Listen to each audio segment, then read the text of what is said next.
Geachte dames en heren, welkom, welkom. It's really wonderful to see everybody today.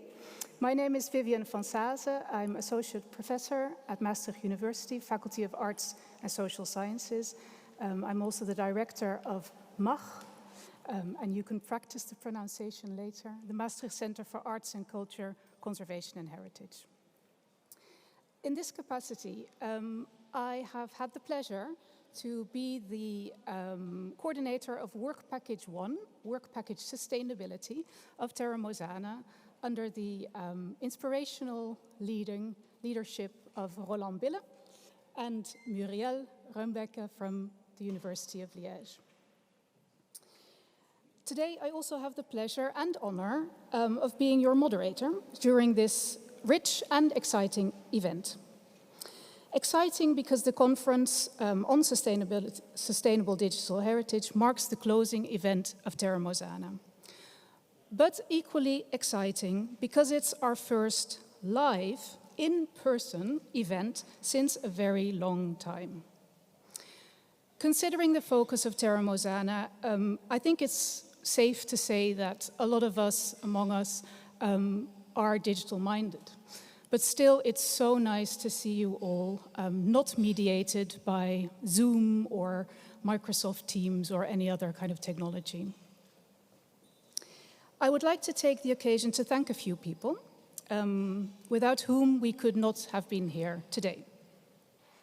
First of all, our partner, the municipality of Maastricht, for kindly hosting us today, and especially Erik Wetzels and his colleagues. Erik, where are you?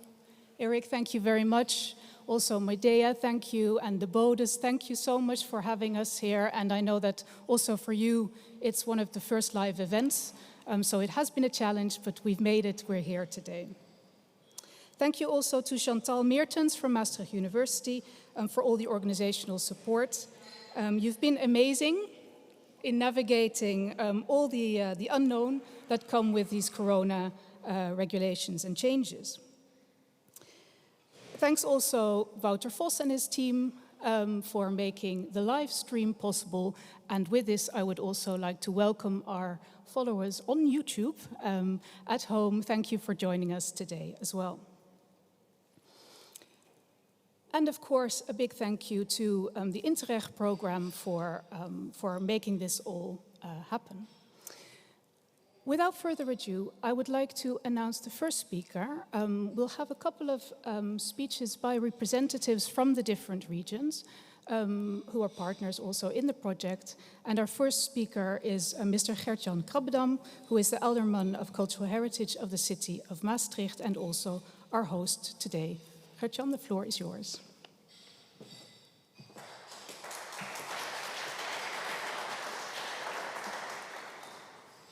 Thank you very much.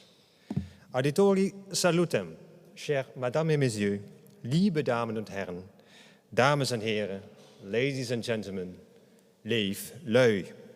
I warmly welcome you at the start of the scientific closing conference of Terra Mosana here in Maastricht, organized by Maastricht University and the municipality of Maastricht. And I also welcome you in the old town hall of Maastricht, which is not by coincidence part of Terra Mosana. The first words I spoke, auditori salutem, are the words of the original lingua franca of this area. That is to say, after the Romans invaded this territory. As your Latin might be perfect, but mine a bit rusty, I decided to speak to you in the modern lingua franca, English, which is a language not spoken originally by either of the partners of Terra Mosana. But it might become one as the influence of another invasion becomes visible, the influence of the international student communities of our region. I also understood that English was the lingua franca during the Terra Mosana project. Terra Mosana is a project based on doing research, on digitizing and presenting the cultural heritage of the Eurasian Meuse Rhine, the EMR. Terra Mosana is not a scientific project, although a lot of science was necessary, and the conference which starts today is a scientific one. Terra Mosana is a project aimed to make heritage accessible and to make it attractive for civilians, tourists, children and adults. It discloses heritage reservoirs in an easy way, and it wants to seduce more people to visit the region, which is a touristic effect, and to make them stay longer, which is an economic effect. But it is also specifically designed for the EMR civilians who need and want to learn more about the shared history of the region they live in. This afternoon I want to share 3 thoughts with you. First, the relevance of your regional cultural heritage in 3D. Secondly, the importance of storytelling. And thirdly, my curiosity about improvement. First, the relevance of your regional cultural heritage in 3D. The start of Terra Mosana was a search for the common, shared history of the EMR. It was initiated by the Université de Liège and quickly adopted by the municipality of Maastricht. To us, it was a superior chance to make heritage visible and to let people experience it. The method used was to scan in three dimensions, some still existing heritage, to reconstruct lost heritage, and to model new ideas about our past. Maastricht looked for such an opportunity, as the city is in a search for more than 25 years on how to explore and also to expose its heritage. That search started at the moment the Bonnefante Museum left the task of showing heritage and archaeology to others. Terra Mosana brought a solution, a new technique, a new possibility using an existing network. Because the EMR shares a common past, it was a unique possibility to connect with cities like Aachen, Jülich, Leopoldsburg, Liège and Tongeren. Today we will see the first of the final results. And a spoiler, not everything is ready yet, because the project continues until November the 30th. Secondly, the importance of storytelling. Storytelling offers an explanation to sometimes complex historical developments, but it also offers a possibility to connect and to offer context to the world of today. And I'll give you 2 examples. One of the storylines of Maastricht is on guilds and the positions of women in these guilds. It will soon be presented in a very attractive way in Centre Céramique. It is also accompanied by a document which explains the context behind the story. Today, the position of women, I'll look around, is still not fully equal to men, although many things have improved. You are familiar with these issues: career steps, salary, a glass ceiling, equal opportunities. A lot have changed. A lot has changed, but it's still issues need to be solved. We're not there yet. The women's right to choose in the Netherlands was laid down by law in 1917, and the general right to choose or to be chosen in 1919, a mere 100 years ago. But the struggle for equal rights is much older. In the guild regulations, the position of women was subordinate to men, a custom which goes back to deep into the Middle Ages. And using this background in the Maastricht storyline, a contemporary issue gets deep roots. For centuries, men decided, men governed, and men judged. And it's striking to conclude that the struggle is still not completed. History shows us this compelling narrative. The second example is of migration, a topic that looks contemporary, but that qualification is a complete misjudgment of history. From one of the storylines, it becomes clear that migration is part of men's history for centuries, even for millennia. Migration and mobility are interwoven so strongly that in fact they can be considered as the bearers of our identity. And I wish that people who judge easily and rapidly on migration and on migrants rethink this historical context for a moment. And doing so, history can be of an educational value. History offers context to contemporary life, speaking about the importance of storytelling. And thirdly, to end with my curiosity about improvement, as I announced. The Interact program and Terra Mosana both aim at regional collaboration. This is an ongoing process. Like any process, and I would like to refer you to the example I just gave you about female equal rights, Also, this process takes time. The development of this process evolves every year. Also, the Interact program will develop further. And as I listened to the people of Terra Mosana who worked within the program, some ideas about improvement exist. For example, for instance, concerning the administration, the procedures, and also the checks. No one would doubt that monitoring such a program is necessary, but finding the balance sometimes can be difficult. And I'm curious to find out which ideas grow within the Interact program itself. Interact Authority and coordinator Mark Vos is here with us today and will address us also. Maybe he can open up a small window to the future. How does he think that your regional collaboration can be improved? And how can processes be simplified? What ideas exist in doing collective procurements? And I'm curious, and I hope so are you. Auditori salutem, ladies and gentlemen. Today you will experience, you will see, you will hear, and you will enjoy many 3D digitizations and storylines. Let us take notice of the shared, common history of the region and experience the steps that brought us to this day. History offers context. It might inspire all of us to work on a collective future. And I personally will be happy to help you. Thank you very much for your attention.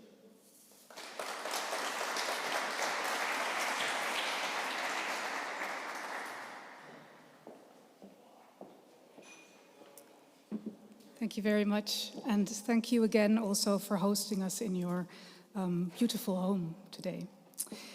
Our next speaker is the mayor of Leopoldsburg, Marleen Kaufman, and I'm very happy also that you were able to make time out of your busy schedule. You're also sitting next to Leopoldsburg Showcase, which later on you'll all have a chance to see. Mrs. Kaufman, the floor is yours. Thank you.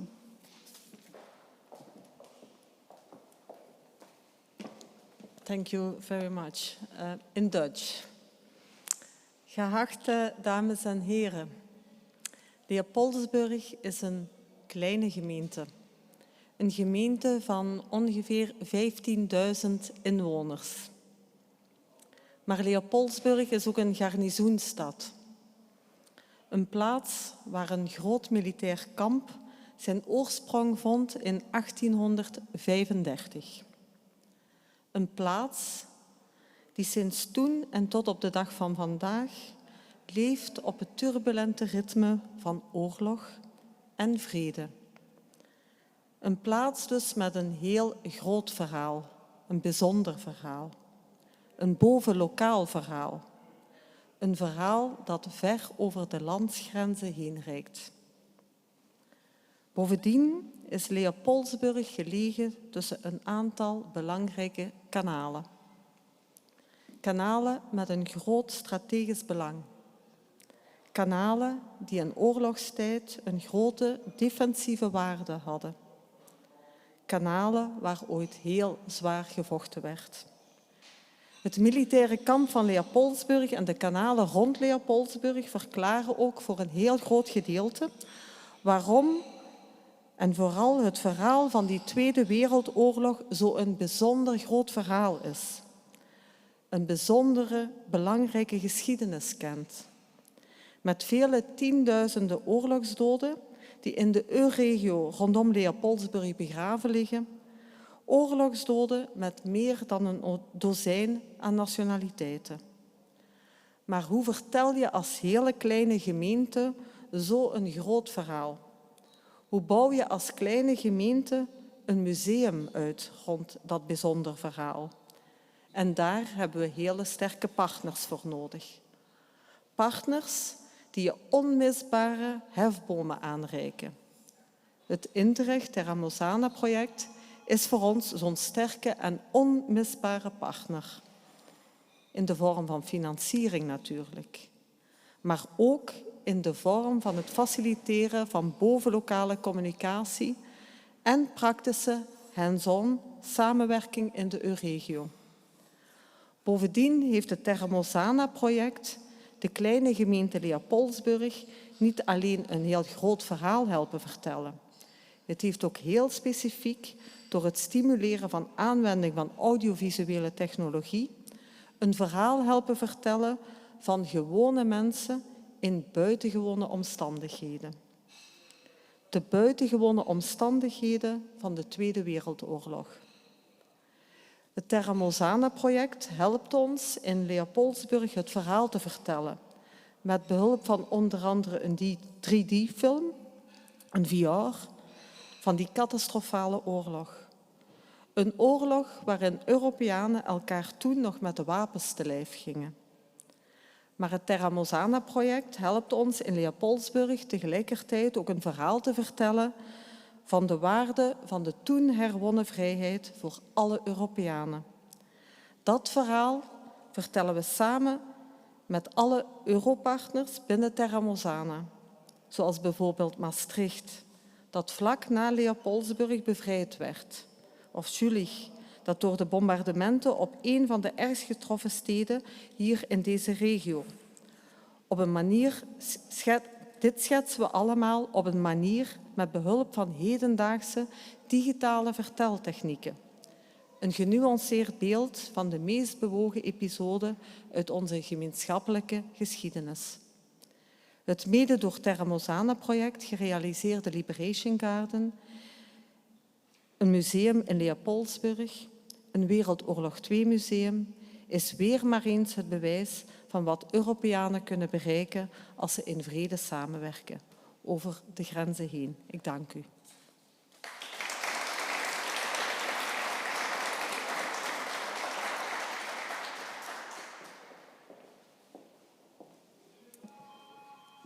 Dank u wel. We may continue in French, or we might continue in English.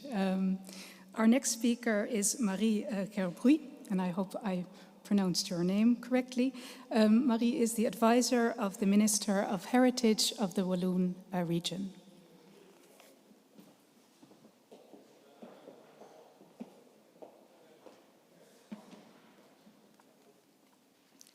Thank you very much for being here today, and thank you for welcoming us in this very beautiful, gorgeous town hall today. So, as was being said, I would like to ask you to kindly accept Minister Debu's apologies for not being able to be here with us this afternoon. Terra Mosana is really a tale of cross-sector cooperation and capacity building in the sector of digitalized cultural heritage. Terra Mosana, through digital innovation, brings us a new way to share and tell stories and to bring to light a shared historical narrative everyone can identify and resonate with. It helps us build bridges between the past, the present, and our future. By inviting visitors, tourists, and families to discover each partner city through the lens of heritage, Terra Mosana really reinforces the attractivity and touristic attractivity of the region and also promotes sustainable regional development within one of the oldest partnerships in Europe. As this, Terra Mosana embodies designing tourism in a new, experience-oriented way that the public has been expecting from us and that we really want to promote and support. Indeed, and as will be demonstrated by each and every achievement of Terra Mosana, the possibilities opened up by the increasing advances in digital technologies are impressive and ever-growing. From 3D tech to virtual reality and artificial intelligence, these are all being used not only to ensure preservation, but also to help capture the mind and the imagination of the public, and especially among those younger digital native Europeans. Thus, digitalization is making culture and heritage more accessible, and it creates new ways to discover, to interact with, and to learn from this new cultural content. I think that the last month I've deeply underlined the role of digitization in our societies and how we can and must shape those technologies into tools for accessibility. Indeed, as the digital and the digital worlds redefine the practices, we must make sure that those tools are really shaping accessibility and broaden the distribution of cultural content in these days. As we have seen, the Corona crisis has clearly highlighted the need to improve online access to cultural content. Indeed, whilst many European cultural institutions had to close during the crisis, many have since bounced back by expanding the digital offerings. More recently, and as you all know, the flood our region was a victim of has clearly impacted some of our local heritage sites. In this regard, we can also reflect on how technology can help us to better preserve and take a better care of the heritage left in our hands by those before us. And so, as the Terra Mosana project comes into a fruitful end by uniting under the Interreg initiative cities, local governments, local entities, and universities, I would like to do no more than truly thank and congratulate each of you who have been working on this Terra Mosana project for those really significant accomplishments that the Walloon region is very proud to have supported. Thank you.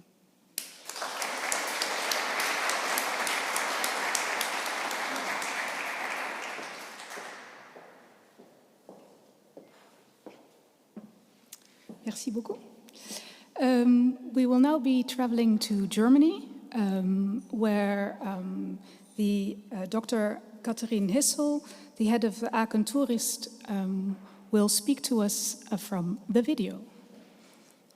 Sehr geehrte Damen und Herren, es freut mich sehr, Ihnen auf diesem Wege zum Abschluss des für den Tourismus in der Region so spannenden Projekts zu gratulieren. Die Euregio Maas-Rhein ist für den hiesigen Tourismus von enormer Bedeutung. Die Mischung aus vielfältiger Geschichte, aus grenzüberschreitender Kultur und Naturerlebnis sind wesentliche Ankerpunkte für unsere nationalen und internationalen Gäste. Mit ihrer Aufarbeitung der Geschichte und den daraus entstandenen Projekten zeigen sie einmal mehr, wie vielfältig und abwechslungsreich unsere Region ist. Außerdem wird mit dem Ziel, das Kulturerbe dieser Region zu digitalisieren und mit modernen Technologien in virtueller Realität zu konstruieren, ein wichtiger Trend im Tourismus bedient. Digitale Erlebnisse sind stärker gefragt denn je. In Zeiten, in denen Reisen nicht immer möglich sind, sind es genau diese Angebote, mit denen wir bei den Gästen im Gedächtnis bleiben. Zugleich bietet sich aber auch die Chance, neue Zielgruppen zu erschließen. Damit können auch junge, technikaffine Gäste für die Region und deren Geschichte begeistert werden. Im Namen des Aachen Tourist Service danke ich Ihnen für Ihr Engagement für unsere touristische Region. Yes. Great, and also nice to see that it's nice weather in Aachen as well today. Our last speaker for this part of the program is Mr. Mark Vos. Mark Vos is the coordinator of Interreg AMR. Mr. Vos, the floor is yours.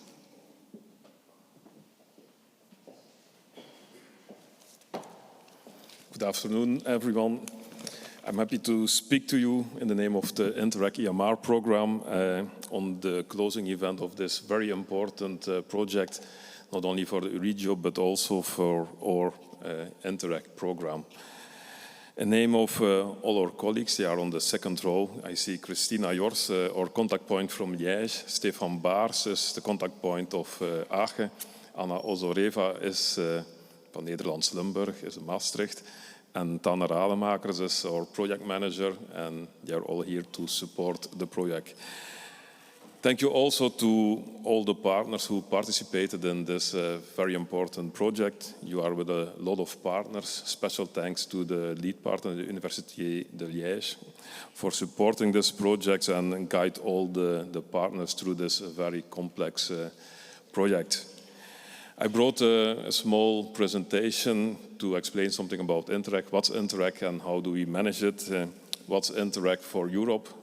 Then secondly, I want to talk about Interreg in the EMR region. And last, what is the importance of this project for our program? If you can go to the next slide. Oh, that's, can I use it myself?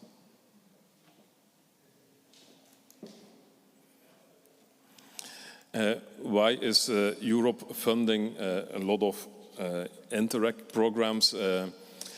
For the European Commission, the cohesion policy is very important, and they funded it with a lot of means. For Interreg, in total 10 billion is foreseen in this actual program. We are one of the 100 or more than 100 Interreg programs, and we are a cross-border cooperation program. So we have 3 types of Interreg program, but for us, our program is a cross-border cooperation program. Why is Europe funding those projects? Why is this funding? Because we all know borders are physically not longer existing, but in practice we see a lot of obstacles still when we are working across borders. We see some obstacles when we are learning at Maastricht University and we are from Liège. We have some obstacles when we want to work in Liège because some, how do you say that, diplomas are not registered in the one or the other country. And through those fundings, Interreg Europe wants to build further on cooperation and see that all those obstacles become zero at the end. What is the Interreg Eurigio Mesrin? We are one of those 100 Interreg programs. We have a total budget of 96 million euro. Out of those 10 billion, it's not so much, but for us as a regio, it's a big amount. We were investing in the actual period 2014-2020, but it's extended until 2023, the end of 2023. We are investing in innovation, economy, social inclusion and education, and last but not least, territorial development. And your project, Terra Mosana, is one out of those 4th pillar, the territorial development. In total, we funded more than 62 projects. We had last call, which was closed last week, with 2 more projects. So I think at the end we will become at 64 projects. And in total, more than 300 partners invested time and money in different projects. Mr. Krabbendam already announced something about a new upcoming period. We are working now with our 13 program partners on the new period, 2021-27. At this moment, we are finalizing the actual program. We are working around 5 challenges: industrial transition, a green society, a more healthier society, tourism in a high-quality region, and live and work without borders. So we want that all those borders, physically but also in practice, will disappear. And what we can say now that the 13 partners who are involved in the program will continue with the program, and the budget which is allocated now to our program, it's not finalized, but will be around 125 million instead of 96. So the total amount, ERDF, is 30% more than the actual period. What's also important, and then I come to Gert-Jan's comments, for us as program and also for the program partners, it's important that the complexity of all those projects will be easier, and we will build further on simplified cost option. That's one of the instruments European Commission gives for projects and programs to make it easier for project partners to hand in cost, but also we are thinking about lump sum payments, flat rates. We already have flat rates now for travel and accommodation, 1.5%, but also for overhead costs on salaries, we have 15%. But in the new program, we will build further on those simplified cost options and make it much easier to all the projects. And then we hope that life for project partners becomes also easier. Is that enough, Gert-Jan? And now we come to Terra Mosana and Interreg EMR. Why did we fund it, Terra Mosana and all the project partners? In total, our 13 partners selected this project out of several projects. The ERDF funding was more than 2.3 million. In total, the costs were 4.6 million, I think. Why is Terra Mosana so important? Because it's presenting and exploring cross-border history. The cross-border cooperation is very important for Interreg projects. You are really doing that cross-border activity, cross-border cooperation. That's very important. It's also interesting in the new technologies for the heritage. You are innovating in heritage. We are in an old building at this moment, but the 3D scanning and all the augmented and virtual reality you are using in your project is very impressive. And that's showing how innovation can be used also in heritage. So very important. And there are endless opportunities to have that cross-border cooperation, and you are exploring very well that cooperation. The success of Terra Mosana is well known. I have two little quotes from different partners. The mayor of Tongeren, Mr. Patrick de Waal, and also the Under the Radar was one of the exhibitions which were already taking place. And also today and the coming days, I think you will explain very good what's happening in your project. Congratulations to all the partners. We are very pleased with your project. At last, I want to thank our Interreg partners. We are with 13 partners through the 3 countries, Germany, Belgium, and the Netherlands. They are here on the screen. Thank you to all partners and to the representatives who are here today. But very much thank you to all the Terra Mosana partners. You are with a lot of partners. It's very complicated, I think, to the lead partner to organize and to cooperate between all those partners. But at the end, we see your program did a lot of good things in this project. Thank you very much for that. If you want to reach us, you can find us on Facebook, LinkedIn, Twitter, YouTube. Thank you very much and enjoy the afternoon.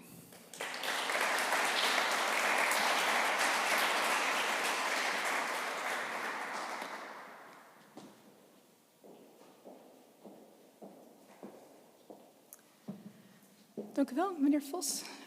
The future looks bright. We have a small gift. One of the good things that Terra Mosana produced is the passport, and Roland will say a little bit more about it later. The passport, you have to collect stamps for all the visits that you have made in our beautiful region. So I would like to hand over the passports to you. Thank you. Merci beaucoup. Dank u wel. Merci beaucoup. Okay, so this was our first part. Normally during a Zoom meeting, I would now say, let's get up, have a short break, get a coffee, and then we'll see each other back in 5 minutes. But now we are live. We don't need breaks anymore. We're just going to continue with our second part of the program, which is Professor Sally Wyatt, a dear colleague at the Faculty of Arts and Social Sciences of Maastricht University, and professor in digital cultures and also Associate Dean of Research at our faculty. And Professor Wyatt has been a very active partner in the project, and she will say a few or share a few lessons learned from Terra Mosana. Sally, the floor is yours. Thank you.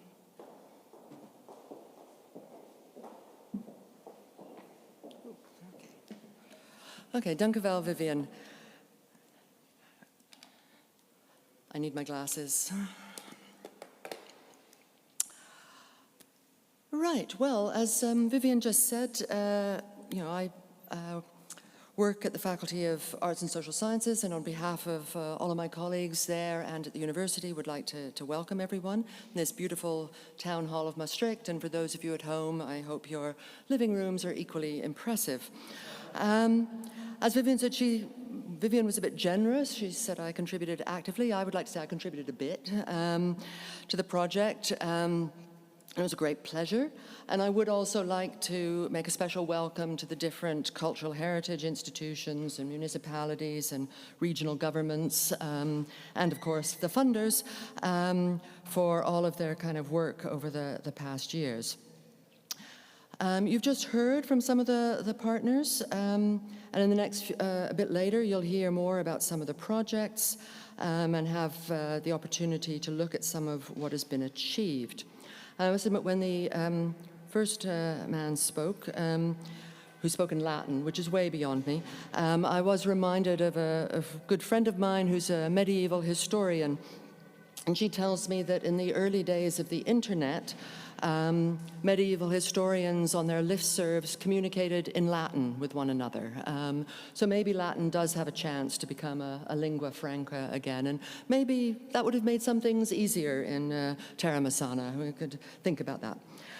I guess if you are here, you have visited the Terra Mosana website at least once. You would have had to in order to register. And it states on the website, the project is a collaboration between municipalities, heritage sites, museums, and universities in order to reinforce the tourist attractiveness and shared identity of the Meuse-Rhine region through the digital exploitation of its cultural heritage. This exploitation will be carried out through the digital narratives of the shared history of several cities from the region, and based on the development and exploitation of 3D models of our past and present, as well as coming evolutions of our archaeological and urban heritage through virtual reality and augmented reality realizations. This is really ambitious. Now, I don't have much time, so I just want to pick up on 3 questions that I think have sort of preoccupied us in Terra Mosana in the past years. Little questions. What is history? What does it mean to make heritage sustainable? And how can such a disparate group of people possibly work together? We just saw a slide with all the partners. It was challenging at times. Anyway, first of all, on what is history? So Walter Benjamin, a cultural philosopher who killed himself in 1940 in his attempt to flee Nazi Germany, has a very interesting view on history that may seem counterintuitive. It's tempting to think of history as finished, and the present and the future as open-ended and having lots of possibilities. But Benjamin thought differently. He thought that the past is incomplete, and that the present has the opportunity to bring it to fruition. You know, what happened, and cannot be changed. But the meaning that we give to past events is in our hands. It is up to us to decide whether or not the Romans or Napoleonic armies were liberatory or occupying forces. And one's view on that changes over time and changes on one's particular position. So we can also, here in the present, try to give voice to those who may have been defeated in the past during their pursuit of justice or liberation, so that they did not die in vain. So, for example, the mine workers working in dreadful conditions, or the women in guilds in earlier times. So we cannot compensate the dead for their suffering, but we can recognize that suffering now and pay attention to it and give it significance. Now, of course, Benjamin was writing at a particularly dark moment of history, and this region has also seen some good and bad times. Some stories have been lost, but it is the job of archaeologists and historians and cultural heritage organizations to bring them to life and to capture the historical record of a diverse group of people, not only those in power at any particular moment. And in this way, memory and nostalgia can become tools for social and political change, and not only for reaction. As Benjamin points out, the past is always with us, and what Terra Mosana is trying to do is to make more of it accessible to more people. So my second question was about what does it mean to make heritage sustainable? Now, in the call for the conference that I guess is starting now, we emphasize sustainability in the title. You can see it there. And reflecting what I've just said about history, the call for the conference states, and again I'm quoting, cultural and digital heritage are important resources for people and communities. They contribute to the development of identity and are crucial for local memory and sense of place. Cultural and digital heritage can also play a crucial role in achieving sustainable development through strengthening social cohesion and well-being, fostering socio-economic regeneration, and enhancing long-term tourism benefits. And some of the preceding speakers also mentioned those things. Now, together with my FASOS colleague, who unfortunately can't be here today, Kostas Papadopoulos, and other colleagues from Leuven, Joep Kromvoets and Jolien van Schoenwinkel, the four of us, and also with input from many other partners, we kind of contributed to the sustainability plan for Terra Mosana. And in that, we focused on the technical, financial, and organizational aspects of sustainability. It's very typical of policy documents that I've read and also sometimes written. You know, what's the business plan? When will we get some kind of return on investment? How can we try to future-proof the technical infrastructure? All very, very good questions. And as we all know, digital technologies continue to change very quickly. And there are many different standards in use for the creation and curation and preservation of digital objects. Thus, a big problem facing Terra Mosana is ensuring that digital projects built during the project will remain accessible and meaningful after the money runs out. So we've addressed this in different sorts of ways, including trying to identify platforms and software packages that will be kind of maybe robust and long-term, thinking about whether they're open source or proprietary and what that might mean, thinking about appropriate metadata standards, preparing documentation, maintaining a repository for all of the things that have been developed. But maybe we should also consider the sustainability as meant by the Paris Agreement and what world leaders will be discussing when they meet in Glasgow in early November, assuming there will be enough oil in the United Kingdom for them to get there, but okay, that's a different problem.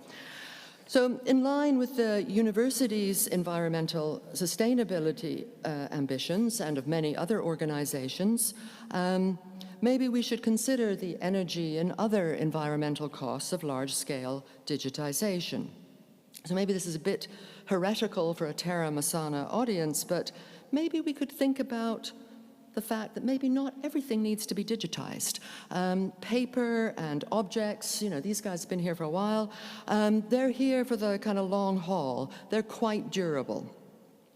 But going back to my first point, you know, how should we decide which things to digitize, what not to digitize, which stories should be told, which voices should be included? So then my third point was how this charming group of people managed to work together. The project included many participants from many different backgrounds. And within universities, kind of in my world, there is lots of talk of the importance of multi, inter, and transdisciplinary research and collaboration. And the terms are sometimes used interchangeably, but I think they each capture something different. This is the job of academics, to kind of nitpick about the differences between these things. Now, of course, individual academic disciplines have their own cultures and practices and provide those trained in them with the skills, tools, methods, concepts, and ways of thinking. They all come with their own ideas of how the world is organized and what constitutes good quality research. And disciplines are usually institutionalized in university departments and faculties, in professional associations, specialized conferences, and journals. and reproduction happens in the training of students in education. But of course, the world is actually a lot more complex than that. No single discipline has a monopoly on truth or on asking the right questions or coming up with the right answers. So how can we combine disciplines? And these are usually presented in a hierarchical form, with multidisciplinarity being the least integrated. So that can be described as moving between different disciplines in order to understand a topic or a problem from different perspectives. Can lead to greater knowledge and might be very helpful in making policy, but there's very little actual integration of methods or concepts from the contributing disciplines. So, a computer scientist could, helpfully make a database or some other tool to be used by historians, but, they kind of make it, they deliver it, and they don't actually interact very much. But interdisciplinary education and research deliberately attempts to combine and synthesize methodologies and specialized language from different disciplines in order to provide a more comprehensive solution to a problem or to address a more complex topic. So this could occur, for example, when computer scientists and linguists work together to understand changing language patterns in large text corpora. They both might need to kind of think about their ideas and change them as they work together. And it gets really complicated with transdisciplinarity as we go outside the university in order to incorporate knowledge from other stakeholders and partners, whether that is municipalities, provinces, cultural heritage organizations, and also citizens, sometimes in their role as citizens, but also maybe in their roles as amateur historians or former mine workers or former trade unionists. So inter and transdisciplinary collaborations are quite popular at the moment amongst funders and amongst policymakers who are looking to innovative solutions to complex problems such as climate crisis. But collaborations are not always easy to achieve.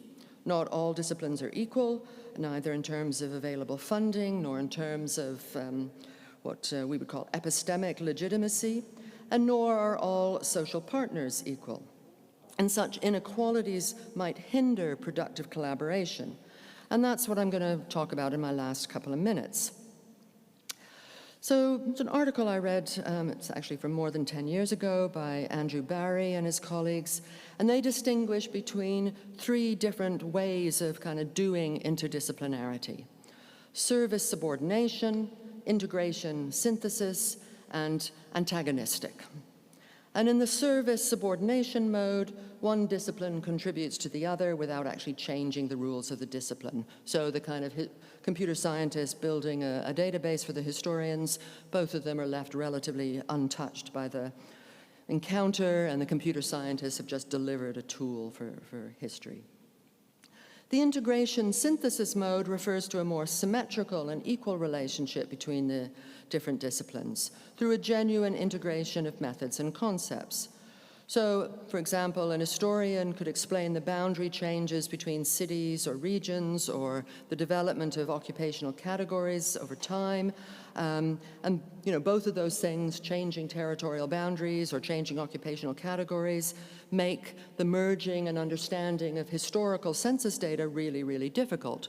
But by working together, statisticians and historians could come to a kind of deeper and richer understanding of census data and of occupations. And in the third antagonistic mode, those from one discipline might aim to alter the other in a fundamental way.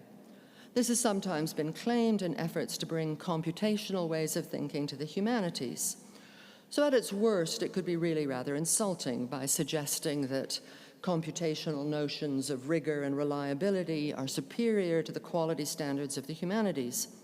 But antagonism doesn't have to be negative. Research in all disciplines is and should be characterized by debate and by careful scrutiny of knowledge claims and on the evidence of which those claims are made. So I think we should try and embrace the sometimes heated debates between maybe computer scientists wishing to solve what they might see as a technical problem, and those in the humanities and social scientists who might find this too narrow, and will point to the very entangled nature of the social and the technical. Computer scientists that I used to work with once said to me, you know, problem with you people in the social sciences and humanities is that you revel in complexity like pigs in mud. I don't think he meant it as a compliment, but that's how I interpreted it. I think complexity is good, and I think it's, you know, one doesn't have to descend into ad hominem personal attacks, but I think fundamental differences of opinion might actually be a good way forward. So these different modes of interdisciplinarity are not exhaustive of the ways of collaborating, and they're not mutually exclusive. You can kind of move between them. And from my own experiences, both in Terra Mosana and other interdisciplinary projects I've been involved in, I think there are three things we need: time, respect, and humility. Now, there are lots and lots of guidelines regarding collaboration, but there's no fast or simple route to success. Just as disciplinary training takes time, you know, 3-4 years to get a degree, so too does learning to collaborate. And each project, each group needs time to develop shared vocabularies, methods, and ways of working. And we also need to respect each other's disciplinary ways of working, even if we don't necessarily understand them. And we need to recognize that the disciplines in which we have been trained may not always have the answers. So perhaps a question for over drinks later amongst the partners is to think about which mode of collaboration do you think Terra Mosana, you know, has been, or has it been all three, and how has it changed? Which one best captures your experience, or maybe there's something else? So to conclude, in order to understand the past and make it available to a wider public, I think we need to work together, and I think Terra Mosana has demonstrated that, across disciplines, across different kinds of organizations, both kind of political and cultural. And I really hope and believe that Terra Mosana has done that, using innovative digital methods and techniques to increase visibility and accessibility of collections across the region. So, as many other people have done, but I would also like to end with a few words of thanks to Professor Roland Bille, the coordinator, and Dr. Muriel van Raumbeke, the project manager, for all their efforts to keep it all together. And I'd be particularly interested to know what kind of collaboration mode you think this has been. And Eric Wetzels for hosting us today and for all of his other valuable contributions, and Chantal Meertens for making it possible for us all to be here, which is no mean feat. But most of all, to all of the Terra Mosana partners and all of the citizens who participated in creating some of the things that have been created, thank you very much for bringing this project almost to its end. Thank you.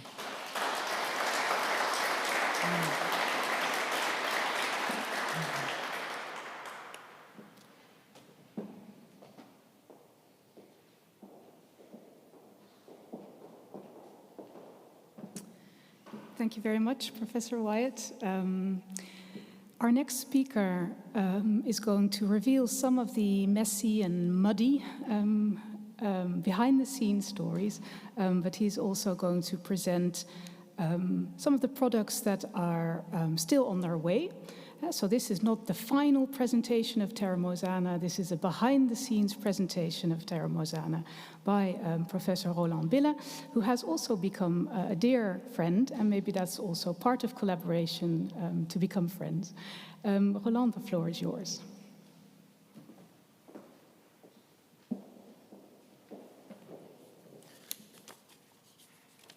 Thank you very much, Viviane, and I will start with say thank you to the municipality of Maastricht and to our colleague from Maastricht University for organizing the event. I've already had the opportunity this morning to thank all the partners, so I'm not going to do it again, but you know, as also Viviane just said, I think that we became more than partners, I think, after 3 years of art and interesting work. So, ladies and gentlemen, I will start my presentation with a video.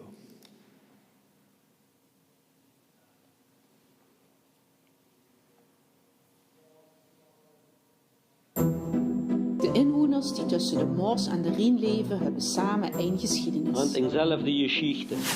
Die Menschen, die zwischen Maas und Rijn leben, les gens qui vivent entre Moos et Rhin ont une commune histoire. Tussen de Moos en de Rijn wonen. De mans en de vrouw. De lui die tussen Maas en Rijn leven. السكان اللي عايشين بين نهر الموز ونهر الراين. haben zusammen eine Geschichte.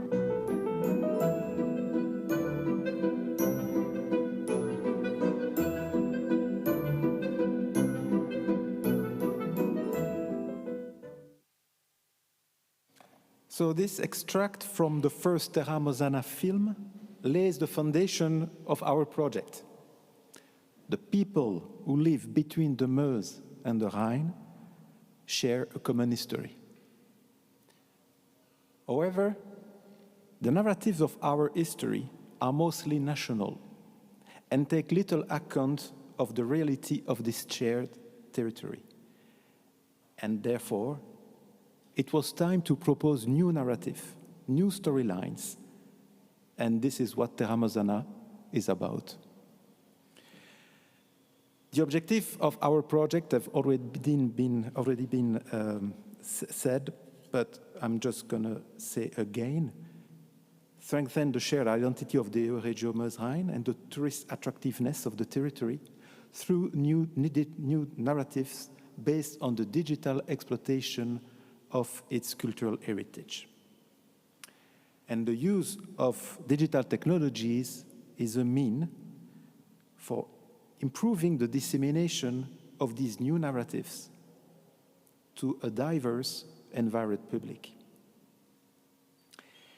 In order to achieve these objectives, our project was based on several fundamentals.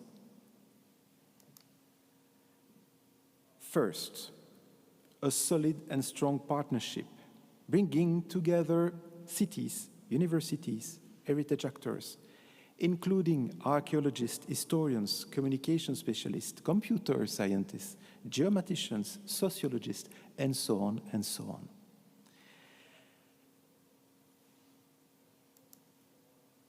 Here is a list of all the partners, and as it's been already said, it was a huge number of partners.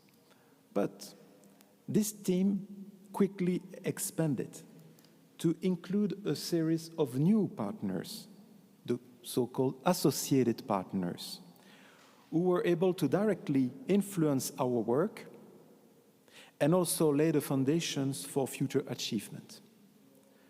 And of course, the project would not have been possible without the help of the funding bodies. Such a project can work only if it adopts a clear and shared governance. From the beginning, we have put in place governance rules proposed by some of the project partners.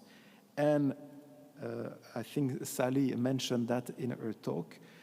The good conduct of the project and its sustainability were at the center of our concerns.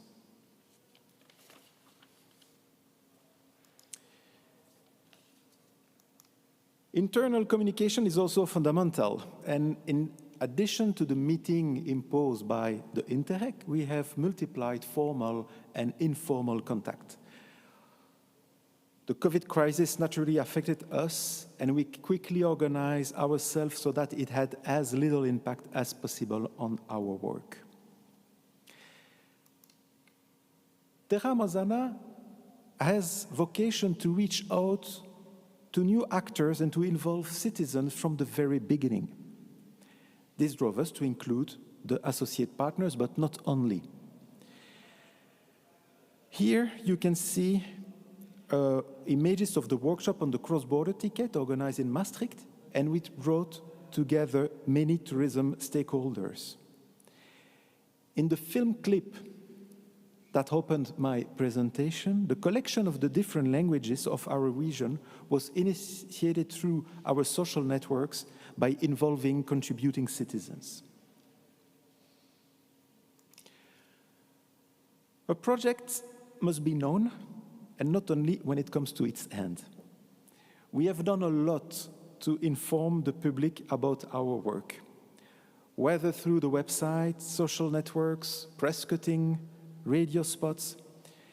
We wanted to gradually build a community of people who could serve as ambassadors at the time of major achievement. We were also able to be in direct contact with citizens and to share our first digital experiences during presentation days and conferences. And this is illustrated by our presence at the Europea Days in Düsseldorf, to the great satisfaction of the Interrex managers.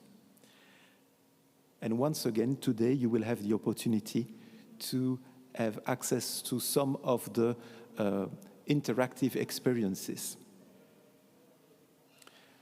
Finally, Terra Mosana trademarks is to work from A to Z, from ideation to the implementation. In this illustration, you can see that we start from the work of the historians who have proposed many storylines, who are the basis of Terra Mosana. These storylines are themselves integrated into the design of the different outputs in a collegial way, and then the digital production is implemented. So this is the process of the production of the Terra Mosana output. And now I'm going to go into a bit more detail of this process and present it into 4 stages. First, the concept, then the data acquisition, then the interaction with the users, and finally, the implementation of the product or the output. Let's start with the concept.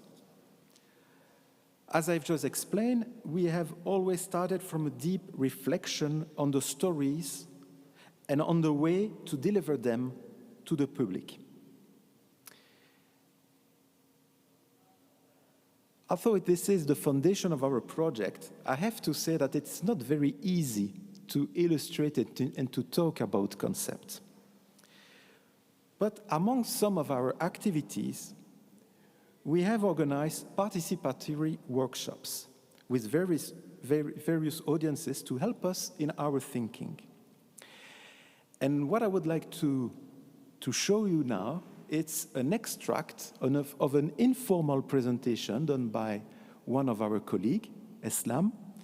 It's a presentation he made to students, and he explained the aim of these participatory workshops and explaining also the organization between one pilot workshop that was organized live, let's say, and then online workshop that we had to move to another way of organizing the workshop because of the pandemic.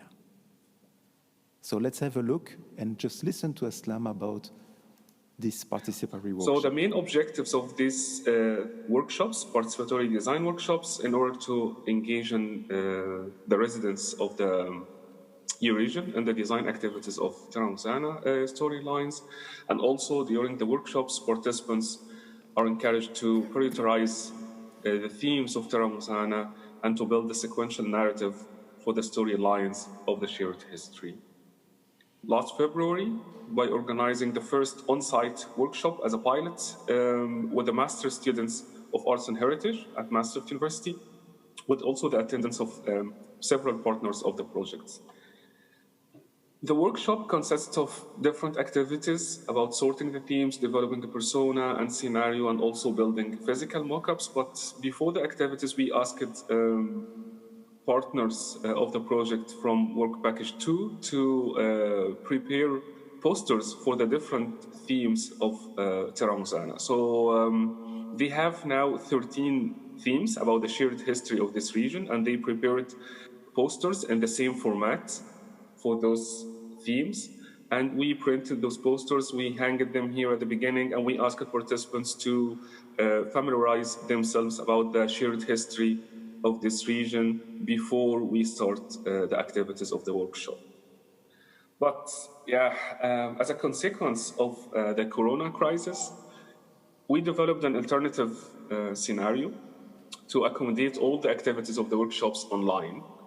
And for creating some links or interlinks between the different objectives, here we see the role of the participatory design workshops. For example, okay, from what we have investigated about the shared history, what exactly should be digitized, and the participatory design workshops can give us some insights what exactly we should digitize. And also from what we digitized, the participatory design workshops can give us also some insights about how this digitized shared history should be communicated to the general public. Okay, then when we've got the concepts, we can move to the data. Creating digital experiences requires digital data. And these data can come from measurements or from computer graphic works, and also from other techniques borrowed from movie production. In order to maintain these produced data, we have also set up an exchange and storage digital platform. In the following video, you will see an illustration of the acquisition of digital data using a laser scanner. It is a technique that was used for the on-site experience of the city of Maastricht. Then you will see also a sketch, in a sketch way, the computer graphics 3D modeling processes.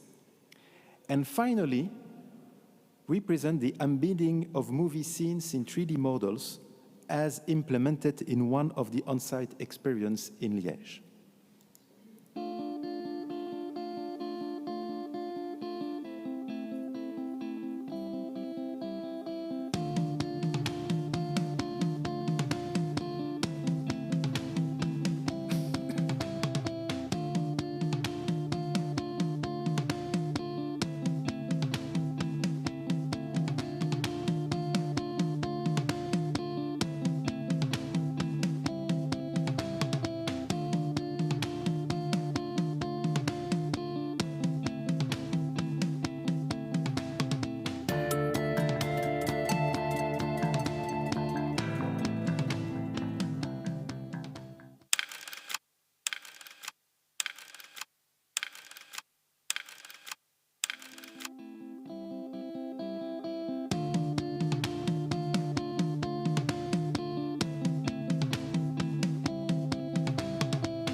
These digital data serve as a basis for our various storytelling.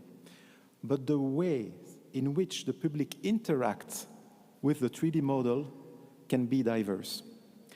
In the following video, we illustrate some of these modes. It can be a classical screen, it could be an interactive table, a smartphone, a virtual reality headset. And in this video, at the background, you will see extract of the experience created for Jülich, Tongeren, and Leopoldsburg.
So, based on the narratives, after collecting the necessary data and choosing the interaction mode, everything is in place to finalize the Terra Mosana output. Amongst these, the on-site experiences or the interactive experiences in the partner cities are the geographical landmarks of Terra Mosana. Tongeren was the first to open its experience to the public, which will be followed by Aachen, Liège, Maastricht, Jülich, and Leopoldsburg in the near future. In the next video, now you're going to see we are going to follow a citizen discovering the on-site experience in Aachen.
Besides the on-site experiences, many other things have been created in Terra Mosana, such as a customizable exhibition organized jointly with the on-site experience in the partner cities.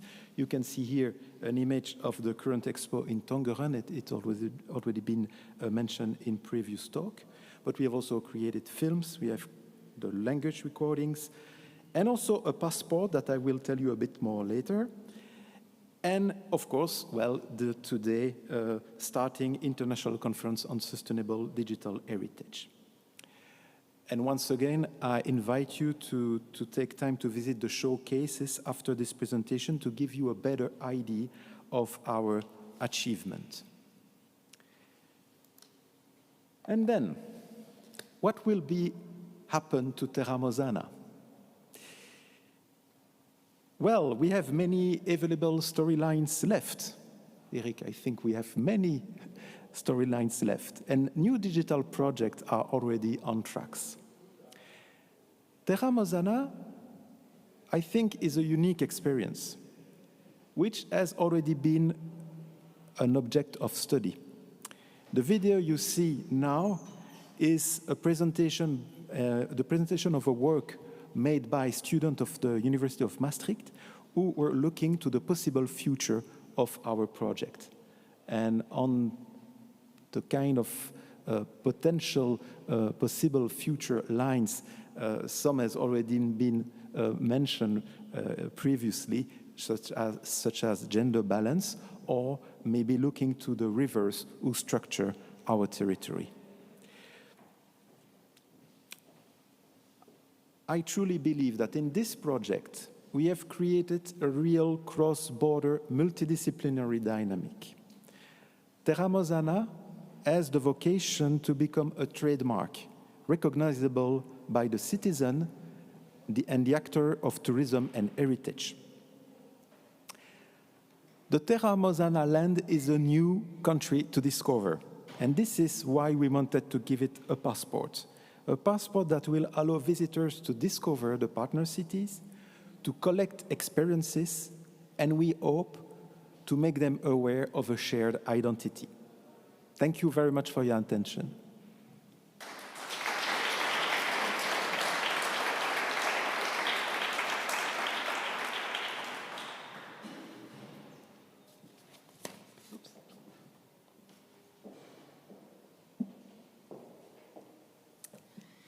Thank you, Roland. And with that, we have completed our second part of the project, of this program for today. Now we will have time to actually visit some of the digital products and via the showcases. So there are several showcases in the building.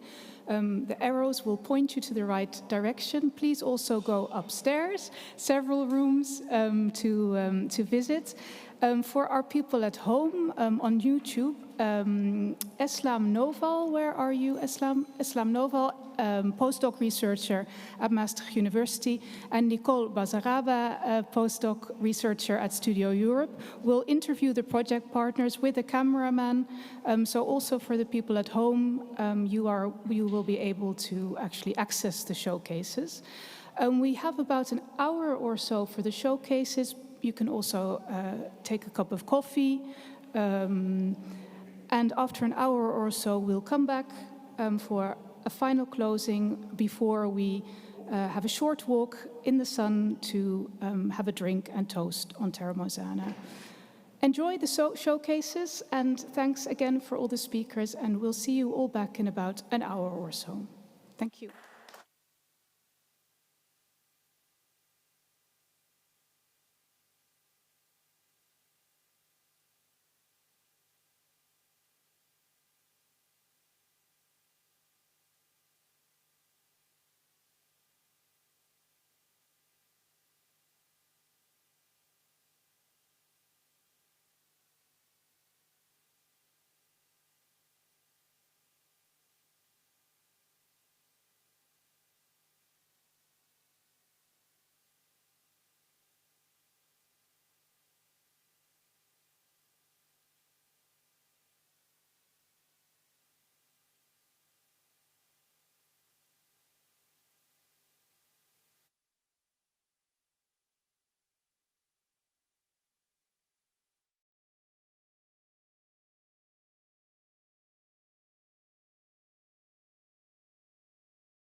changer.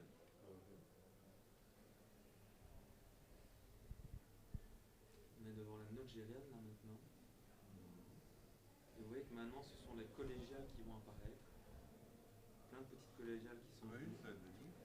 Et on va arriver au grand moment en fait, parce que après la note gérienne vient la gothique, la stade du show, malheureusement détruite aujourd'hui. Mais c'était important pour nous de montrer en fait dans cette application la place et la taille que prenait la cathédrale à l'époque. Et vous allez voir dans un instant la taille que la cathédrale avait. Donc on est face à la gothique, avec son clocher doré.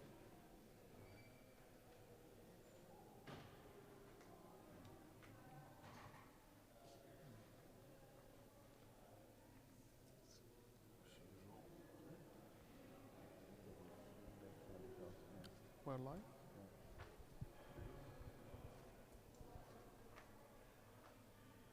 Qu'est-ce que vous pensez là pour l'instant? Ça va, ça se passe bien? We are live. Ça va bien, c'est pas trop clair. Oui. Ah, j'aurais peut-être dû vous demander de redresser peut-être le casque de réalité virtuelle pour que ça soit bien devant vos yeux.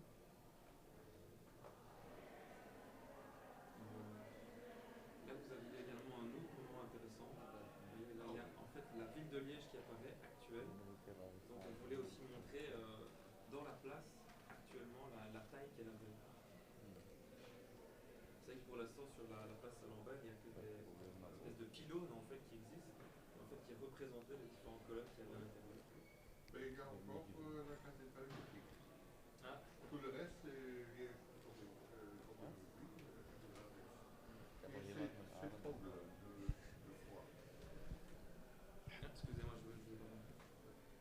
il y a un élément qui s'appelle Augmented, ah oui. Deux fois. Je vais regarder ça. Ah oui, vous n'avez pas eu de son non plus, attendez, parce que j'ai dû couper le son pour la présentation à côté.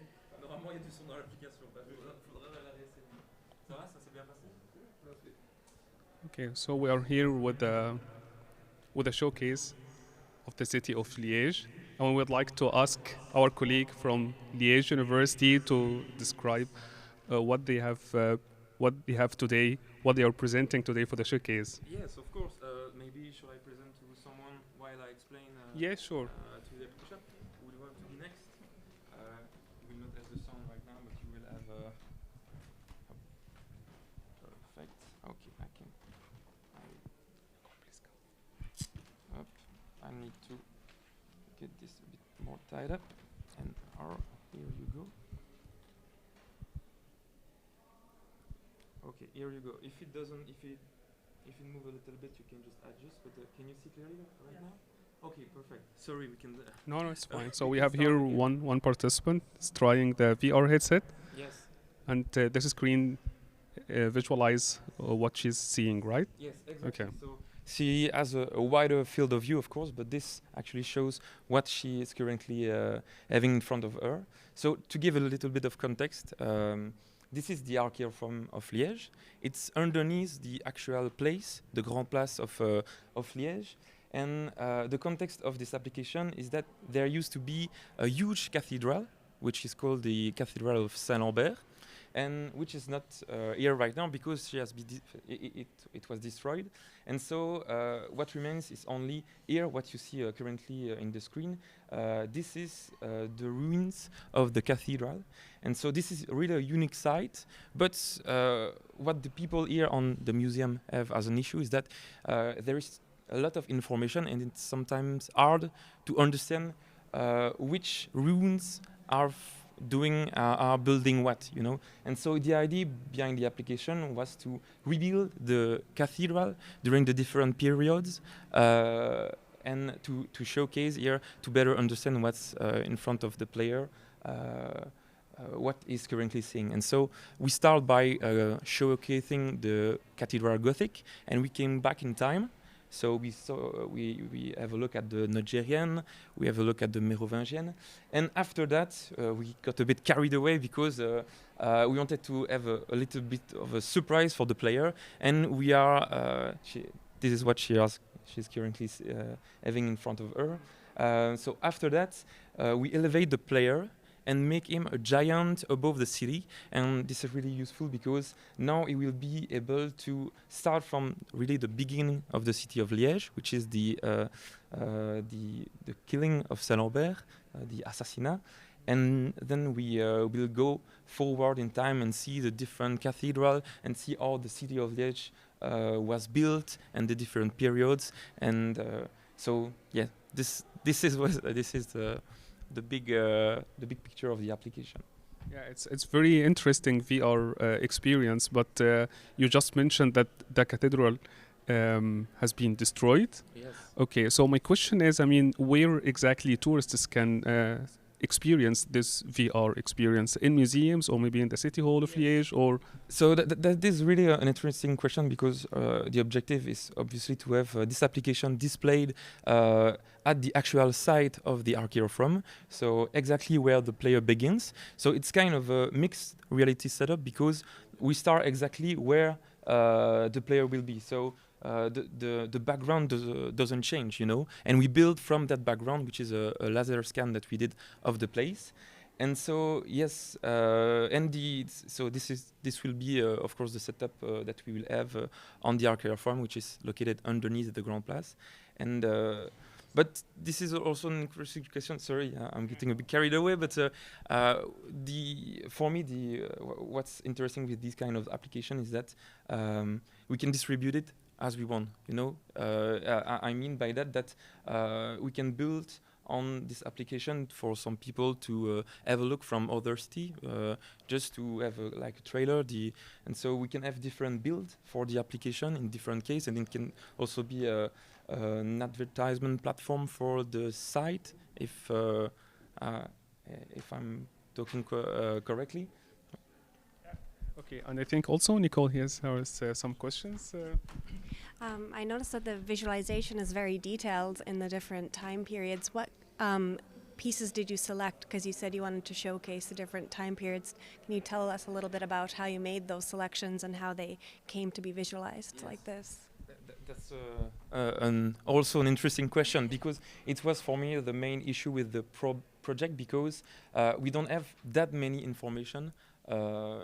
So I come from a developer background, and I wanted to make medieval stuff with shiny armor, with a big city. But unfortunately, as this is a museum setup, we cannot do anything that we want. We want to stay historical and to the point, and not talk about things we are not sure about. And so for the different phases, we actually use. Okay, this is finished. You can sorry. You can remove the headset. And so thank you. And so for the different phases, we actually use a book that was available at the archaeophrom, which depicted all of the look of what must have been the look of the city at that current time. And this was really for us the foundation. And we also try to bring together some other kind of sources. For example, at the moment you can see the maquette of Ruhl, which is a really famous maquette in the city, because it's one of the most detailed idea of what we had of the city at that period of time. And we actually took that also to take a larger scale and integrate it in VR. So it's like pulling all kind of sources towards the same goal and the same application. And that was, for me, one of the biggest challenge to overcome in this kind of application, to try to know what we can use, what we cannot, and not get too carried away with part of the element that we show. Yeah, interesting. And you just mentioned that you are from technical or engineering background, but I believe you also collaborated with several partners from historical backgrounds, from other disciplines, actually, to manage to have this VR experience, right? Yeah. Could you elaborate more on this? Like, I mean, who collaborated with you, and from which disciplines? So that was really also a fun part for the project, because it's we have to there are so many diversified talent that comes together to make some kind of things like this, even if we don't see it right away. But the main collaborator for the information that we had, I must say, is Muriel van Ruybeek, that you probably already know, which did all the research for the authenticity and the correctness of every information that we show, as well as part of the people that are in the archive from right now, and which were really helpful to kind of know where we could go, where we couldn't go, and some of the finer details. Nicole, you have also some other questions? I guess, yeah, from a designer developer point of view, when you're developing all of this, you said there was from scans. So how does that work between making like the technical landscape to making it a virtual experience? Is it scan to scale and then you build it up? Like, how do you develop and create this landscape that we see that you don't have? Like you said, you're piecing it together from photographs and these things.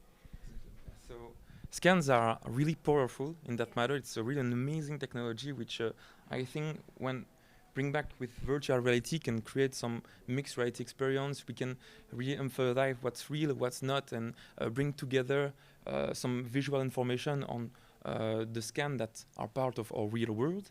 But they are not easy to deal with because VR right now we are really at an early stage of the technology. We call it une lame à double tranchant. It's because as it's really new, the hardware is not that powerful yet, and so part of the scans that we take cannot be integrated right away in VR. And so a big part of the development is also to clean the scan, but also to optimize it for the VR production. And yes, that's might be the biggest part of taking a scan and integrate it in the application.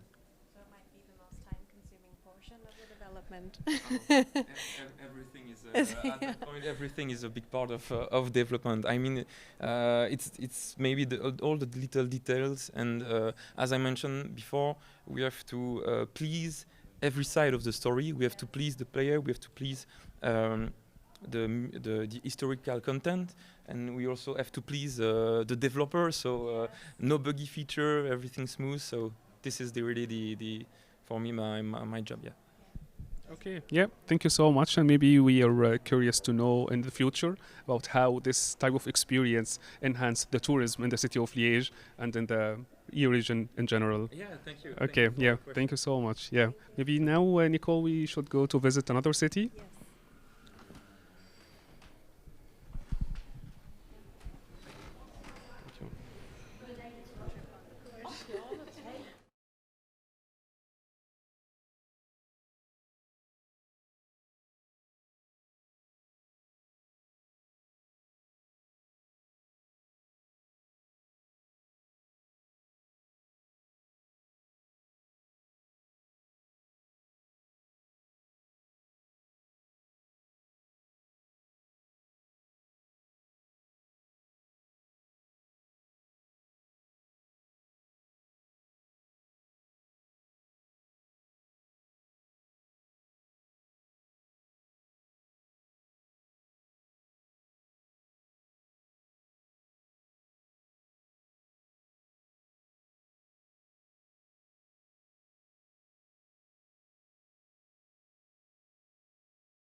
Hi, we're back, and we're here at the city of Tongeren, and we're here with Steven. And could you please tell us a little bit about what we're looking at today in this? Okay, we're looking at the moment, we're looking at a movie, and the movie is about Tongeren in the 4th century, 4th century AD.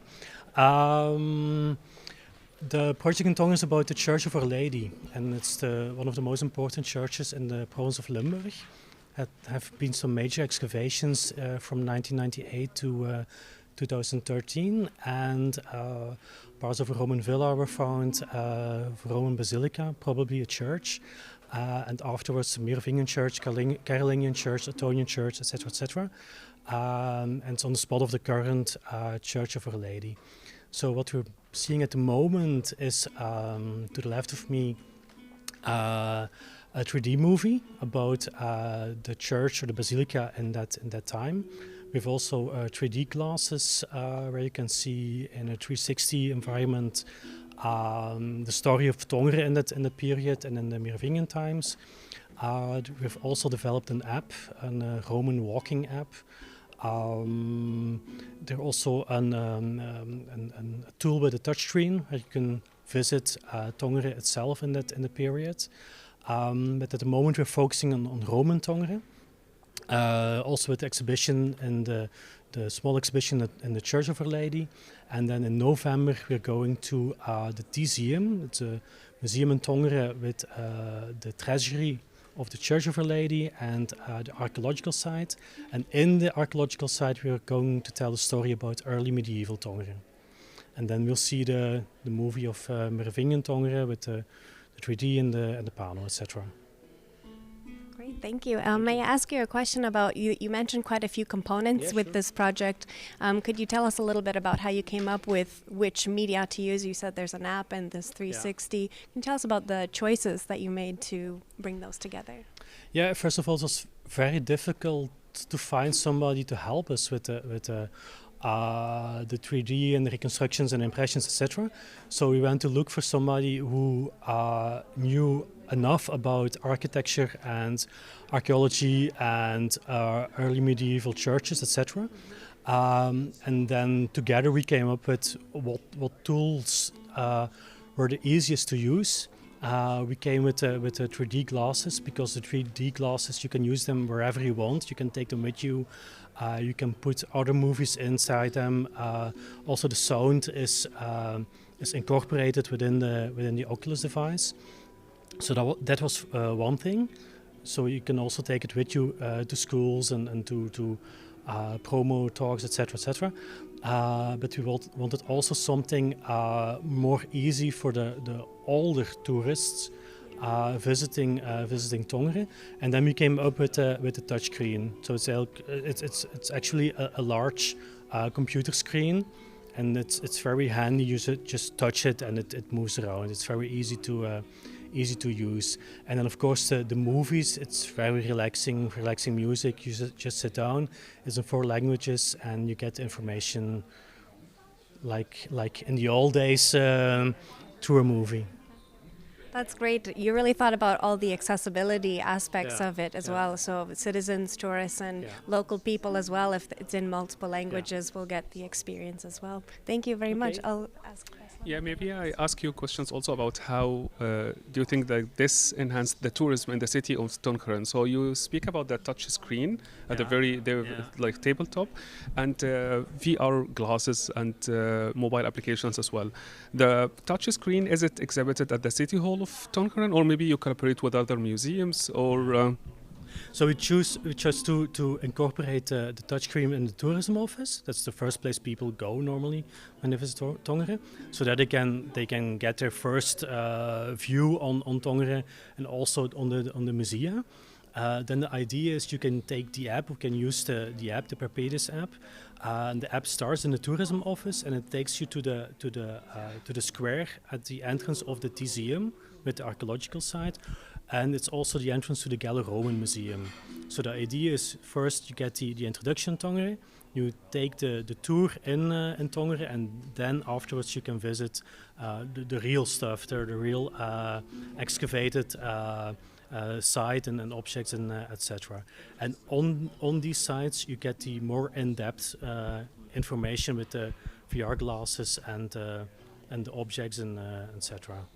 Yeah, interesting. And also you mentioned something very useful, that you said the VR glasses, maybe the students, they can use it at school to know more about the history of Tongeren. I found this very interesting idea, and I would like to ask you, have you already collaborated as a city of Tongeren with schools in Tongeren to disseminate the knowledge about this shared history to the schools of the students of the schools? Or this is future plan? With the Terra Mosana using the Terra Mosana products is a future plan. I only tried it with my daughter in school, but she's not in school in Tongeren. Yeah, she's a representative. Yeah, I know. She's from a village just to the north of Tongeren, and there we tried it out. She's 8 years old.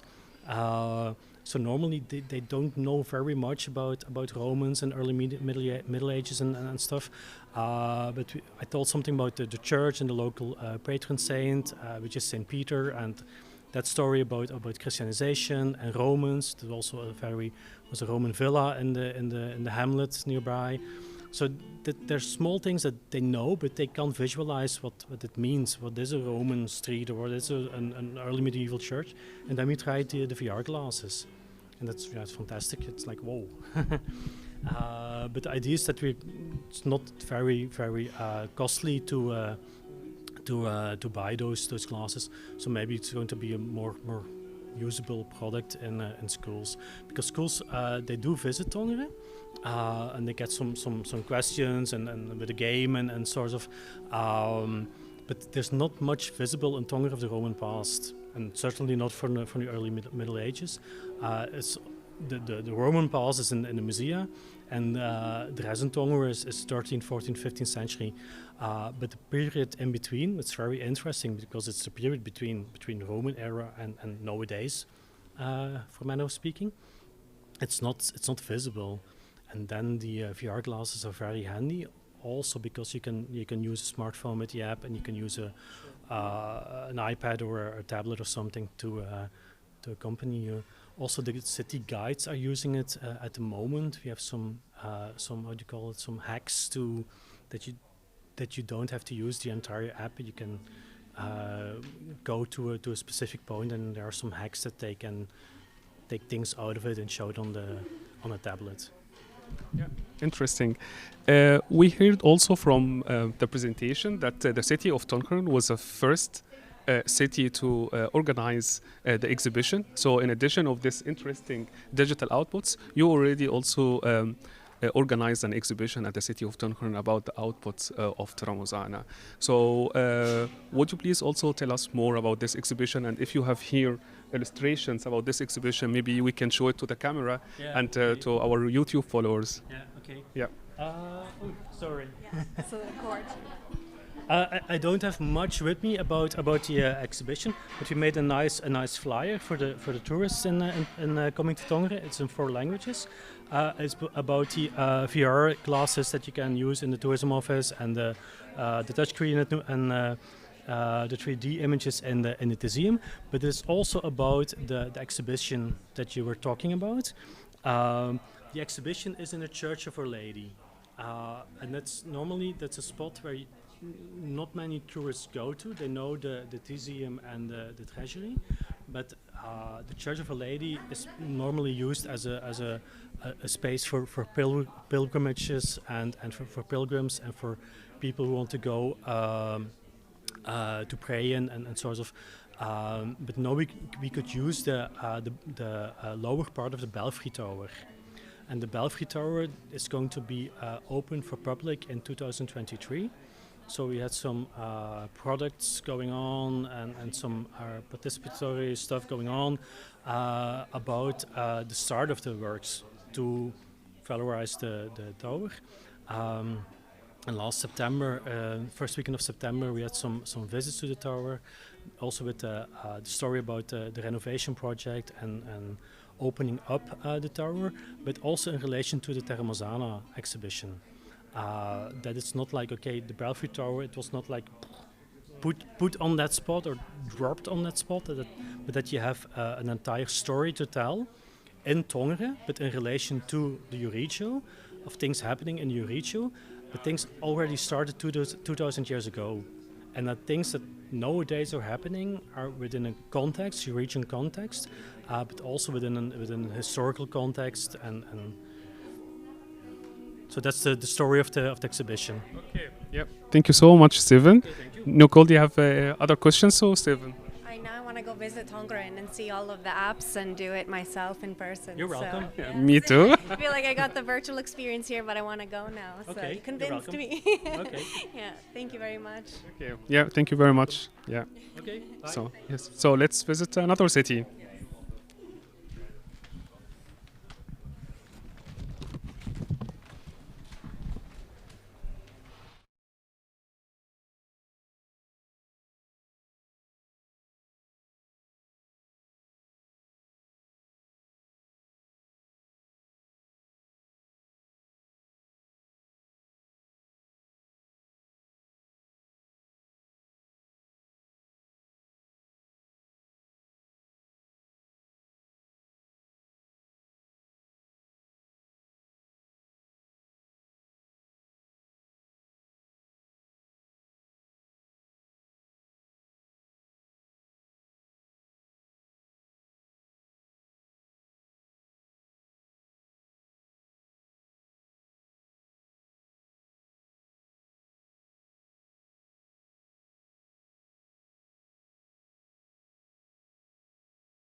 And now we are here with the city of Leopoldsburg, and we have our colleague Peter. We would like to ask you, to introduce what you're presenting today. Okay, we're the municipality of Leopoldsburg in Belgium, and our municipality is building a new World War II museum in that municipality, in that place. Terra Mosana funding has enabled us to use advanced technologies like 3D and virtual reality to help tell that World War II story in the museum. It is a region with a very big history. If you travel from the museum that we're building, Liberation Garden, in an hour's time of walking, cycling, driving, about 100,000 war dead of about 12 nationalities are buried there. And so it's a big story, but we're a very small municipality, and it is Terra Mosana funding that helps us through technology to tell that big story. And what kind of digital outputs do you have here as an output of Terra Mosana? Yeah, we have said that we would produce 3 deliverables. One is a more traditional film, which is a liberation film. We tell the liberation of the region from September 1944 to, say, February, March 1945.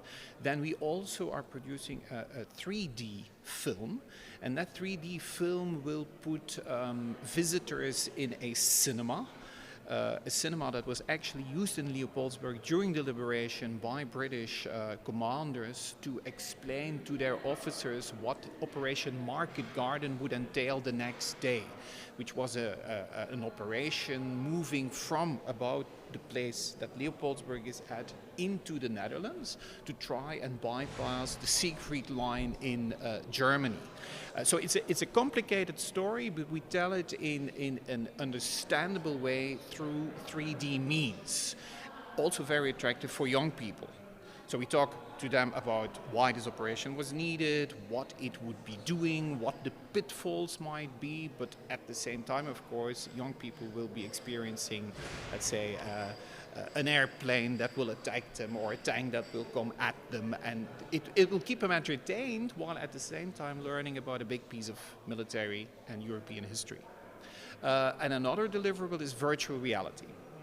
So there will be a place in the museum where a visitor will be seated, put on his virtual reality goggles, and then travel to the Rhine to help Allied forces cross the Rhine in March 1945. And the visitor will turn into a Canadian Spitfire pilot who is living through all this with all the necessary twists and turns and ups and downs. So it's not only a visualization through the virtual reality, but it's kind of interactive game or It's not interactive. It's not interactive, but of course we as a participant in Terra Mosana have differed from some of the other partners where they're trying to visualize constructions or buildings that have disappeared and reconstruct them. We're not doing any of that. We're using 3D means, VR means to actually, in a narrative sense, make history more accessible, the history of the region, because we cross borders constantly with our stories from Belgium into the Netherlands, from the Netherlands into Germany, and so on. Okay, and for the first deliverable, the film that you just mentioned, you said that it will be exhibited in a cinema in Leopoldsburg, right? The 3D film will be exhibited in cinema in the museum. So we will build a pretend cinema, and people will be able to watch the 3D film there. Okay, and do you aim also to disseminate this film, I mean, in other channels, like in YouTube or online, or it's only in the museum, that cinema in the museum? No, the 3D film and the virtual reality experience will be limited to the experience within the museum, but the Liberation film that we have been asked to produce will be made available through other channels, and it can also be seen via channels on the internet. Okay, and for the VR, do you have like a sample here today for the VR, or it's only the full experience in a kind of wow in the other rooms? So several people have already passed by and turned into a Canadian Spitfire pilot traveling to the Rhine. Okay, Nicole, let's go to that room. Yeah. Okay. Well, as we are going there, I'll ask you also. I'm Canadian, and so I find it very interesting that this story that you've chosen to tell has many perspectives. Like you said, it's crossing borders. Canadians were involved. Can you comment a little bit about the narrative choices that were made in these outputs of which perspectives to include? Because, as you said, it's a very large story to tell world wars. So. Yes, it's very pertinent question, let's say, and one that we faced at the start-up of the museum when we also talked about these Terra Mosana deliverables to be integrated into the museum. You said, I'm Canadian, and we're using Canadian Spitfire, so that's one perspective. But of course the Canadian perspective is part of an allied perspective, the liberator's perspective, and one thing we decided on early on in the museum is to say, well, the time is ripe now to also give equal attention to the German perspective. And certainly in the context of Terra Mosana, a regional project, this was very important. And so we have decided in a number of ways throughout the museum, but also in the Terra Mosana deliverables, to give equal weight to the German perspective. That's something that in the past decades in many World War II museums was not often the case. And we have certainly said early on that's what we're going to do, but of course we pay attention also to all of the very allied perspectives, among which the Canadian. And what language is available for anyone that would experience these, or is it mostly like silent? No, it's the language question has been a big question for us because we are a sizable museum, but not a very large museum, given the size of the municipality. So, but nevertheless, people will be able to access the museum, experience the museum in 4 languages, which is, of course, Leopoldsburg is so we're Dutch speaking, but then English is the international language. We have that. And then, of course, the 2 other official languages in Belgium are French and German. So they're all, and that helps us, of course, also position ourselves as a museum in the EU region automatically. So, yes.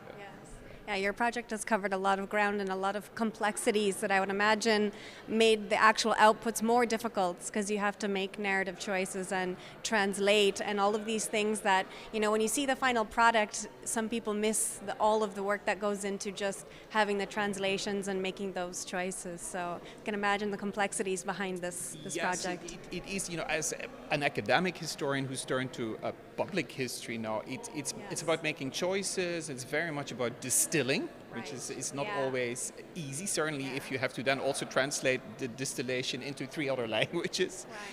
But I think it might actually be very interesting for us by the time we open up the museum to put something together in terms of behind the scenes, you know, how were these technologies developed and so on. Because certainly a lot of complexity goes in making the choices, deciding on what kinds of technologies, what kinds of partners to choose who have experience in a museum world. We as Belgians worked with on these kinds of technologies very much with Dutch partners, for instance, IJsfontein in Amsterdam. They've done a very good job, we think, but they have lots of experience in the museum world, and you need, you know, very good experienced partners to pull this off. Yes. Yeah, managing the technology output, as we were speaking also to a developer, sometimes the developers have their ideas of what external experience they want, and as academics there's a bit of competition between historical accuracy and then also thinking about the public and the narrative output. So even just within a small piece of a larger Euregio project, that itself would be a lot to manage. Lots of meetings go into that. Lots of meetings, Lots virtual of or not. Lots of meetings. But in the end, you learn so much from each other. That's the interesting thing about, you know, it's not that as an academic historian, I'm learning from other historians more involved in public history, but also you're learning from computer engineers, people like Eslam standing here, who's contributed so much. So, you know, people from all kinds of countries, all walks of life, all kinds of input. It's a very enriching experience, and I think Terra Mosana has done a great job funding this kind of project. Yes, it's something that we've learned a lot from. Well, thanks so much for answering my questions. I don't know if you have another one. No, I'm curious to see the VR experience. So if you can just follow us for, yeah. No, we follow you, yeah. Yes, please, yeah.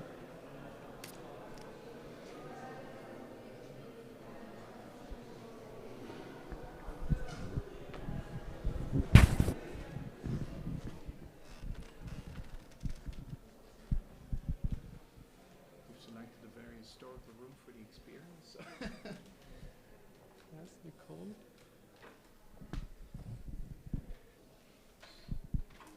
So Eslam. Okay, I would like to try it myself. No, I would try it myself maybe. Yeah. I'm not sure where Nicole is. Yeah. Do you want me to hold it? We can get started. Okay.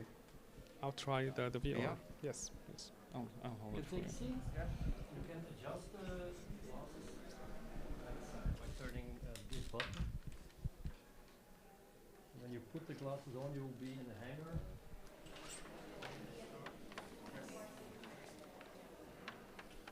The experiment will start when the circle at the bottom is turned gray. And then you'll have to adjust your seat a bit so you are in the middle of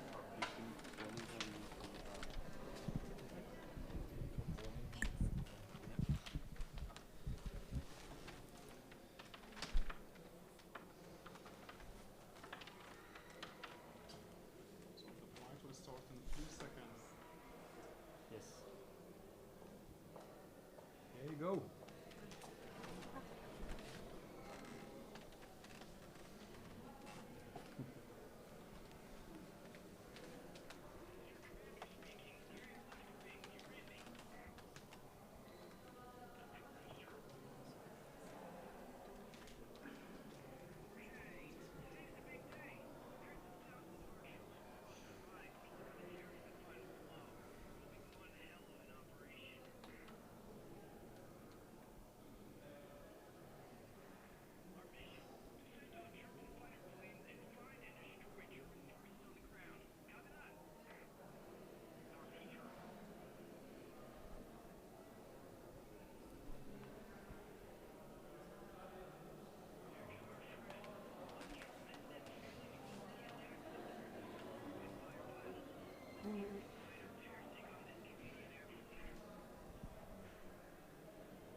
line? It's the Siegfried line, border with Germany.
Aslam, we have to go to the other cities. Okay.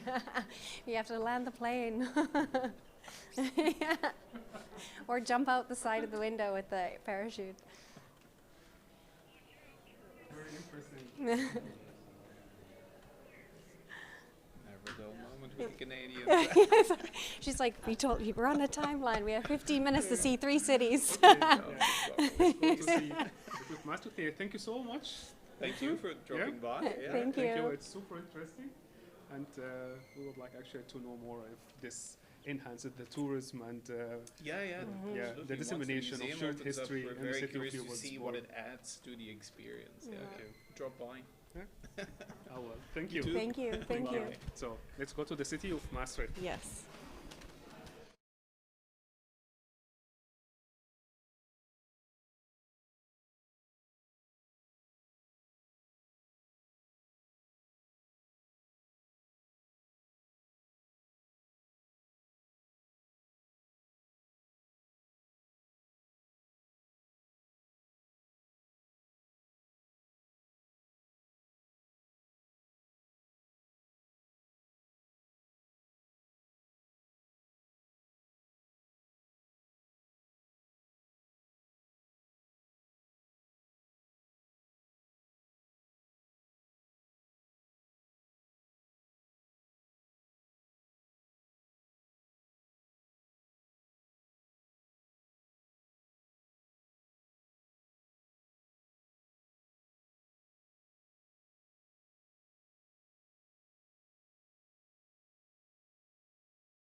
And now we are here with our German partners, the city of Aachen and the city of Jülich, and we are here with Adrian and Zain, our colleagues from Aachen University, and we would like to ask you to introduce what you're presenting today, what kind of digital outputs of Terra Mosana you managed to achieve.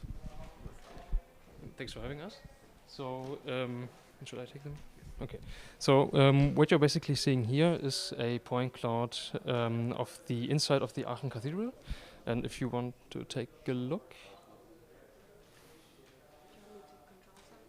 yeah, you can just like take the mouse and you can move around here. It's a little bit more complicated, but I can show you. So we can basically fly around the whole Aachen Cathedral up until the Chorhalle.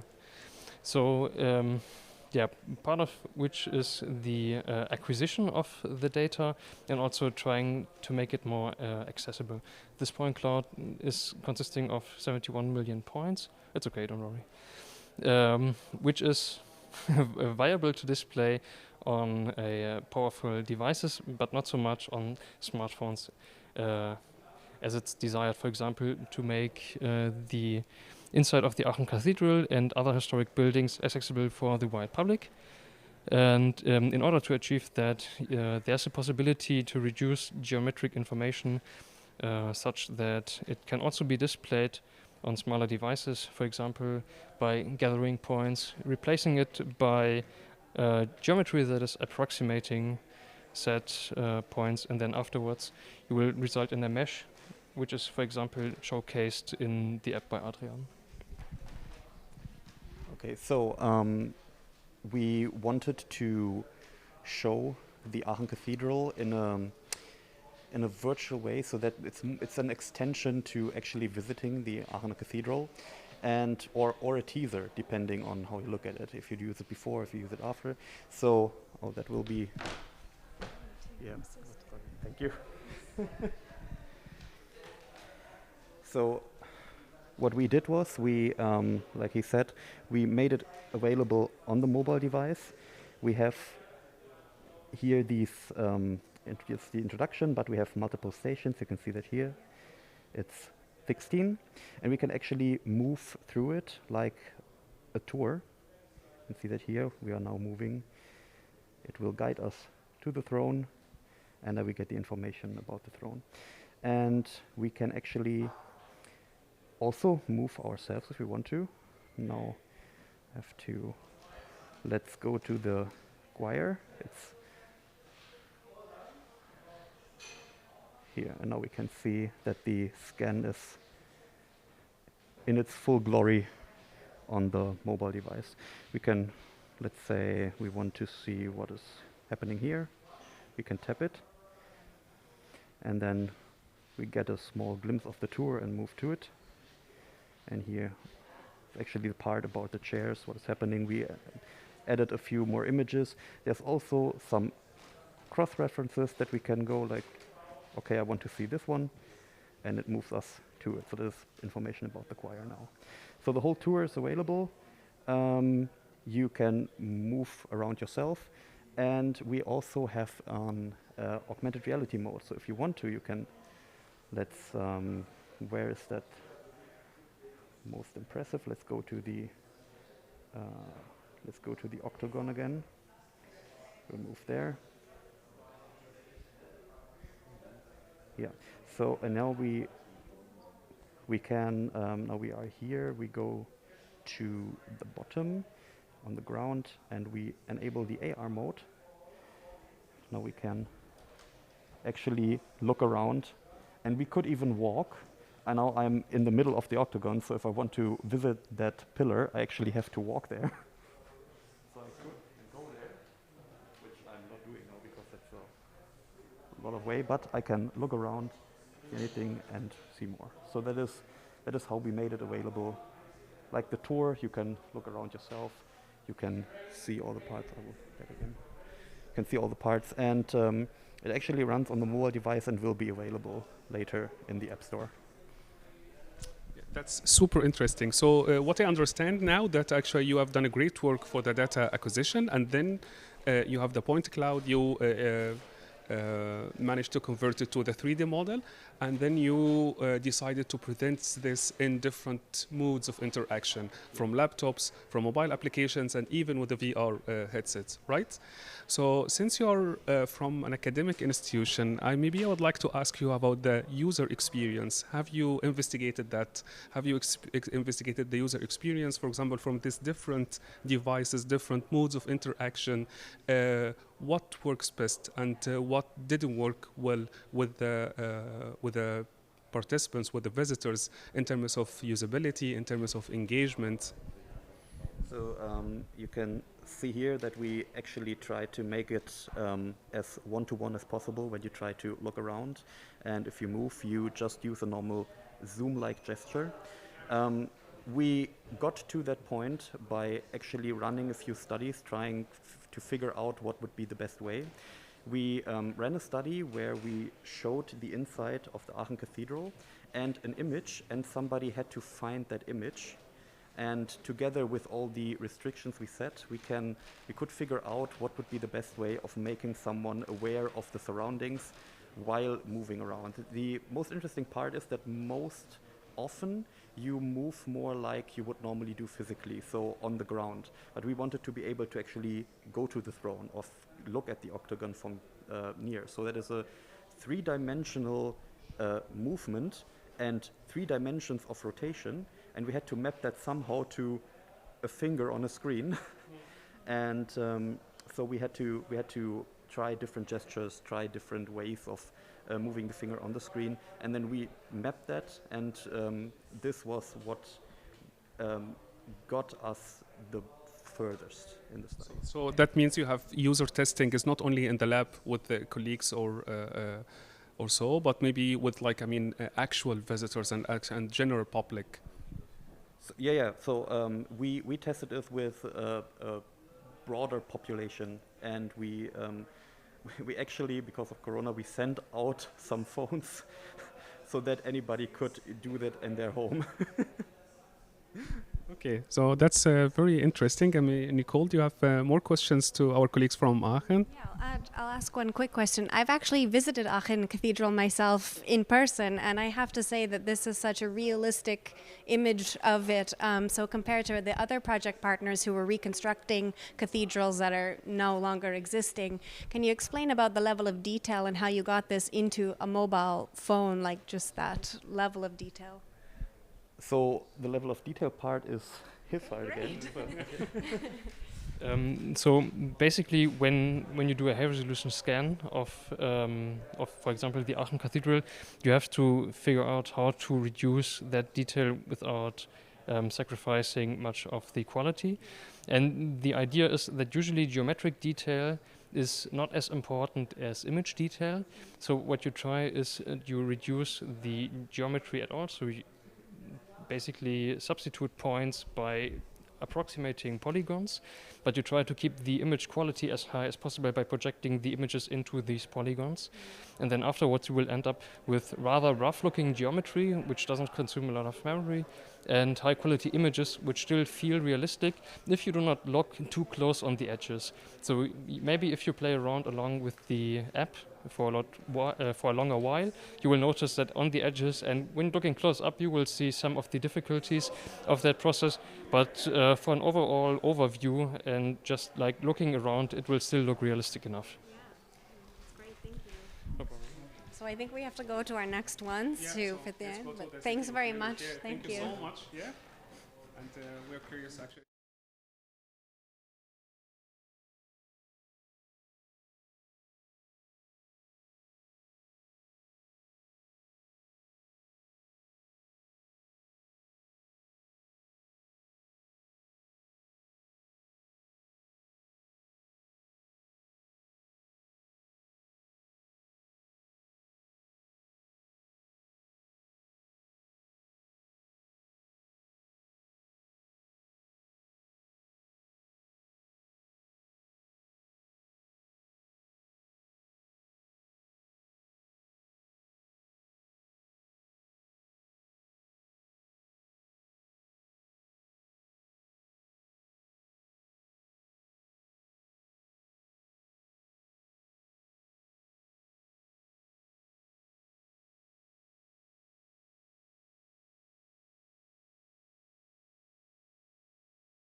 All right, we're back here at ULIC, and we're here with Marcel. And if you could please tell us a little bit about what you're presenting today.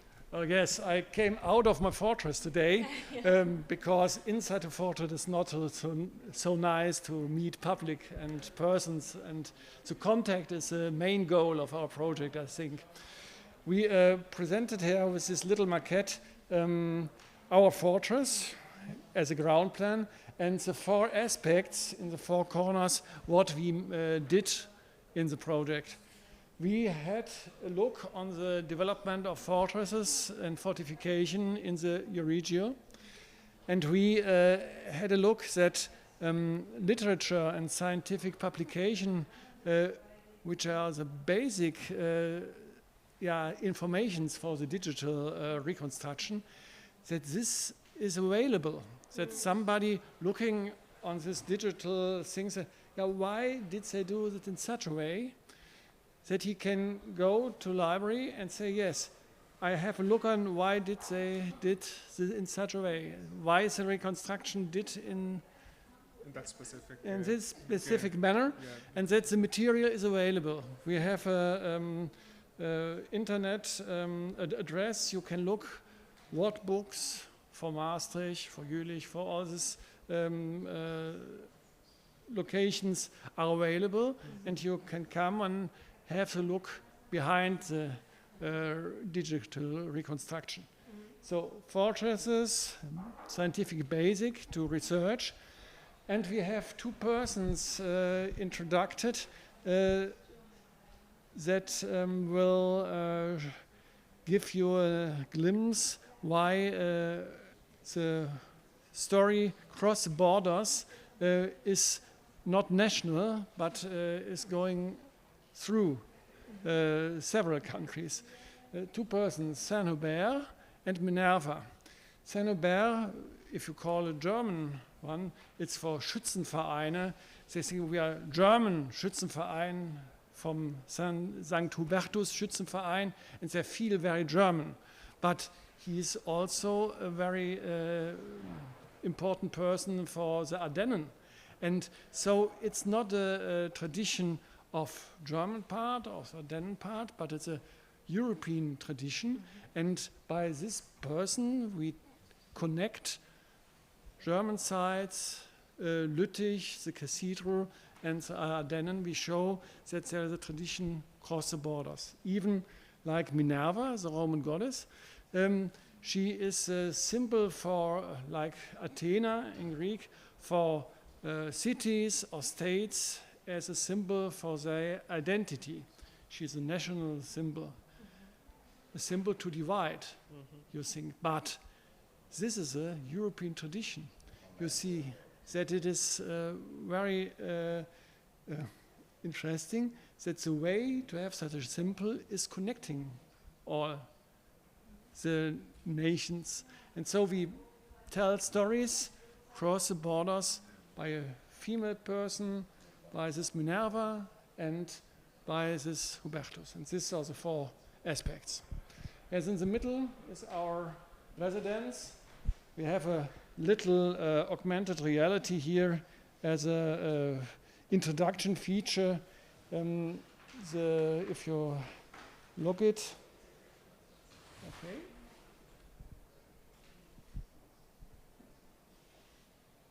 No?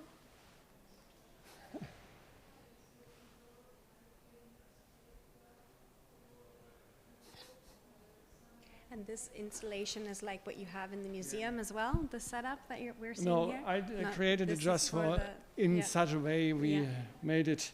And then we have, in the museum, we have the films.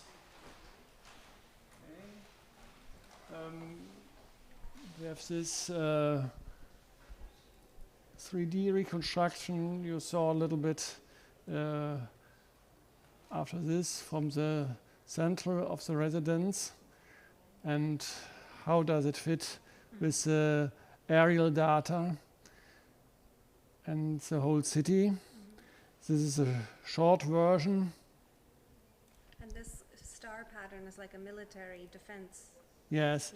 And we tell the story from 2000 years.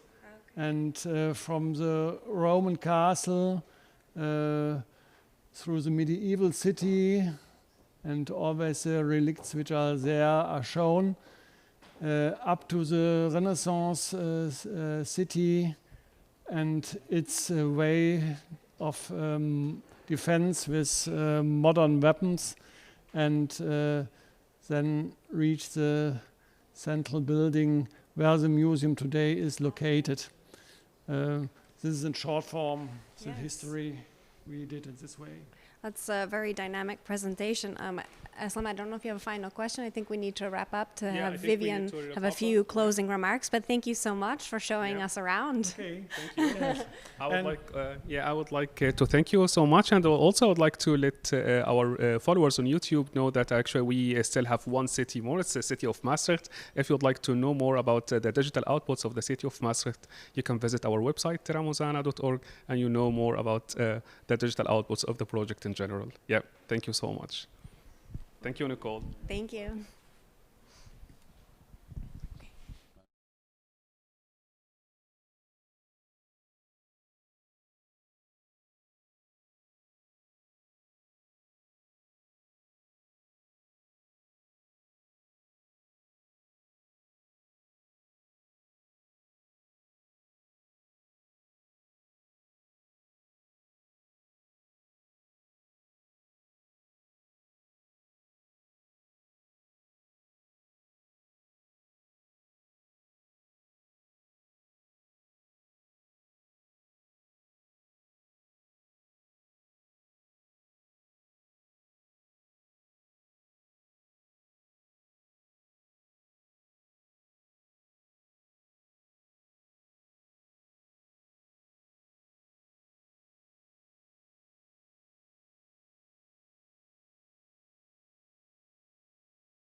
What are the digital outputs of Terra Mosana from the city of Maastricht? Well, Maastricht was responsible for the digital storylines, whatever that is. We wrote several storylines, of course, not all by ourselves, but together with the colleagues.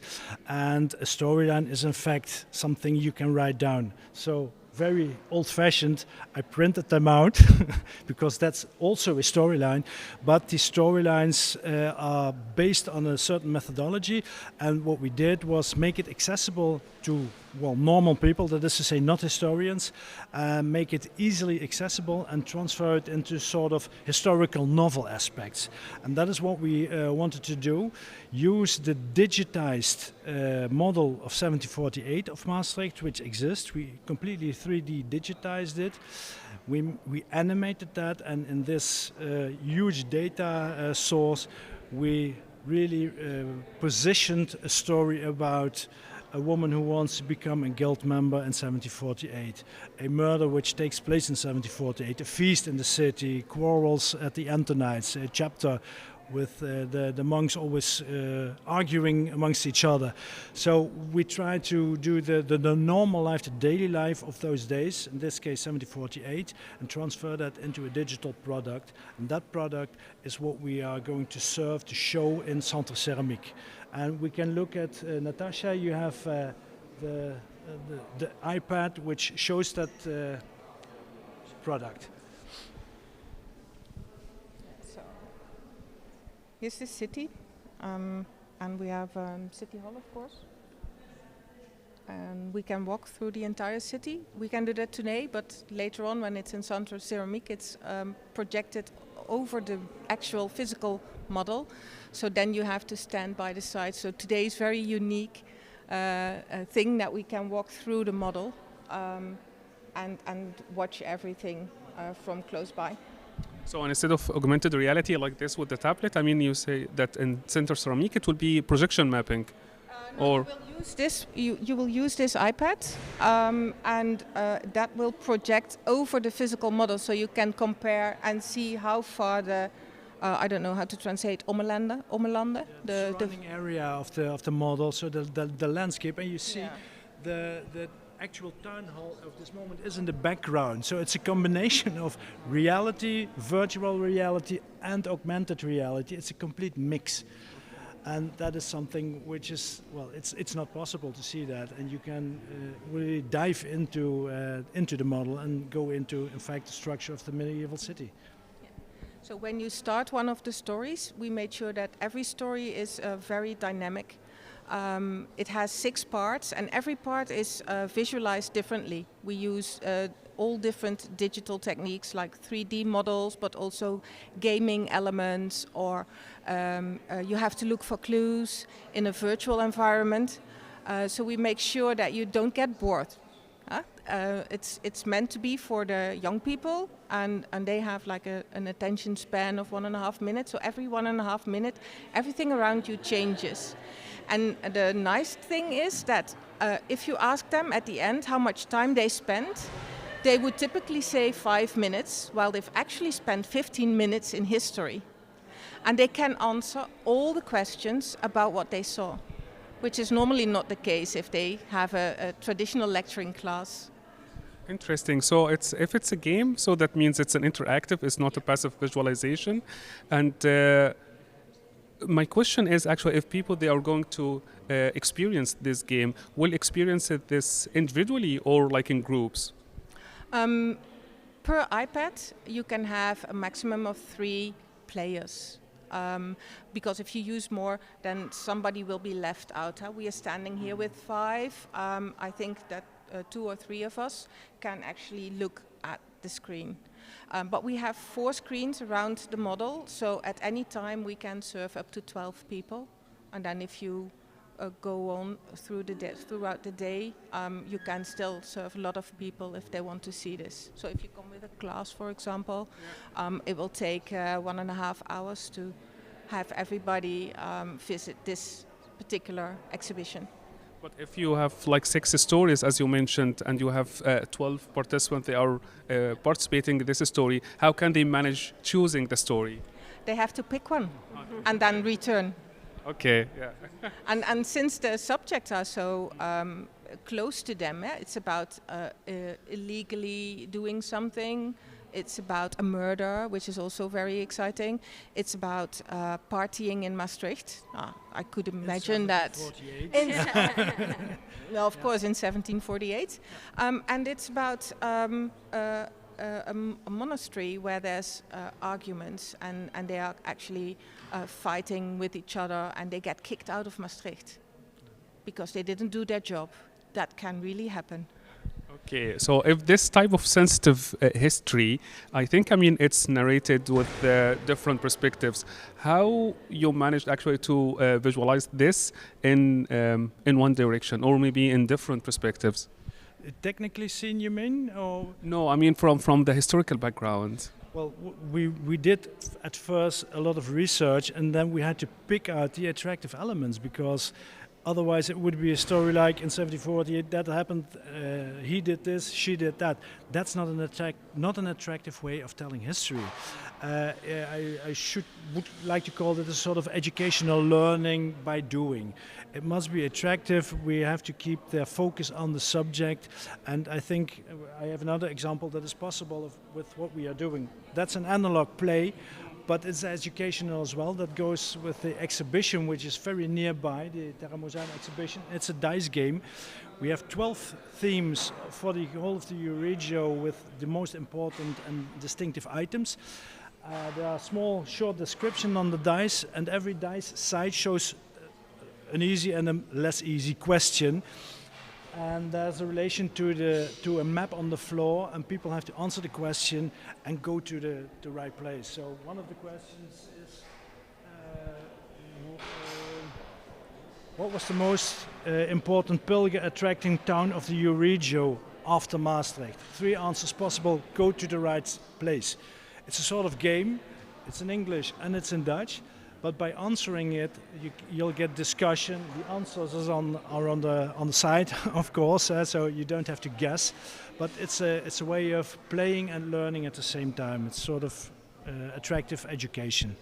Yeah, the dice game sounds very interesting, but maybe before we try this, I would like to ask Nicole if you have any questions about the digital outputs of the city of Maastricht. Yeah, actually, I really enjoyed both part of your presentation because I realized how many layers went into the creation of these narratives, because you said the history, the educational kind of theory between when to switch the narrative for the children. And so I was wondering, who is the team involved with creating that? So historians, perhaps the educational aspect, who was kind of involved in the story creation? Because it's quite a creative... a lot of people. I mean, when you see the effect, when you see the product, I think, oh, well, that's easy, because it looks easy. Yes. But I think at least 20-25 people were involved of the municipality of Maastricht, of Centre Ceramique, of Dutch Rose Media, Tijdlab, and your team at least was 6-7 people, I guess in total over 10 at our side, then I think 6 or 7 at Tijdlab, at least 4 from Maastricht, so yes, a lot lot all with different skills. Yeah, all with different skills. Yeah. And did you test any of the storylines out on like children or before you developed the final piece? That's hard to test it before, because the way it is visualized is very important for the children to see whether they like it or not. The story in itself, if it is in text, it doesn't ring a bell. So you have to visualize. In this case, you have to take a big leap. A leap of faith to see if they like it. Yeah. I can give another example. We have made more than only this digitization. For instance, the town hall of Maastricht is digitized with a lot of stories as well. It's a virtual model, a virtual tour. You can go around. We made a film, we made this tour, and we made a book. But we also included some people who are not historians, marketing people. And well, we told them, well, this is what we're going to tell. And they looked at us, do you think that's interesting? Leave that out, leave that out. So we delivered a lot of material and they kicked out 80%. So only a very small bit stayed inside the storyline. And for historians and archaeologists, that's disaster. That's almost impossible. But that's the way to do it, because otherwise we are just sending dates, sending names, sending political issues. Well, that's not what people are interested in. And I think we can bring over more interesting information by dosing it and giving less. So it's finding the right balance in a lot of information and less information. And you have lots of different like storytelling, like in person and the virtual. If someone was very interested to learn more about the history and wanted more, like you said, there's a lot that's just the surface level. Where would someone go to get more stories? Well, someone could go to, I'm trying if it works, to YouTube. For instance, there are a lot of short films and impressions on YouTube. There's Centre Ceramique, where you can experience these 4 storylines on the model. The books exist, so the website of Centre Ceramique, etc. So there are different places where we try to disseminate our information and try to get people involved. And when I put on, this is what I was looking for. This is the, This is the underground gallery system, a short film, a fly-through. This is 11 kilometers of subterranean gallery system, which was used for defending the town in about 1794. This was used. People of Maastricht know this. It's called the Kasematte in Maastricht. People know it. But hardly anyone ever goes there because it's closed, of course, only for guided tours. And Dark, claustrophobic, it was never seen completely because now we have these 11 kilometers digitized at once. This is also used for monitoring the state of restoration. So if it's still intact, how did it look like? This is on a millimeter base accurate recording.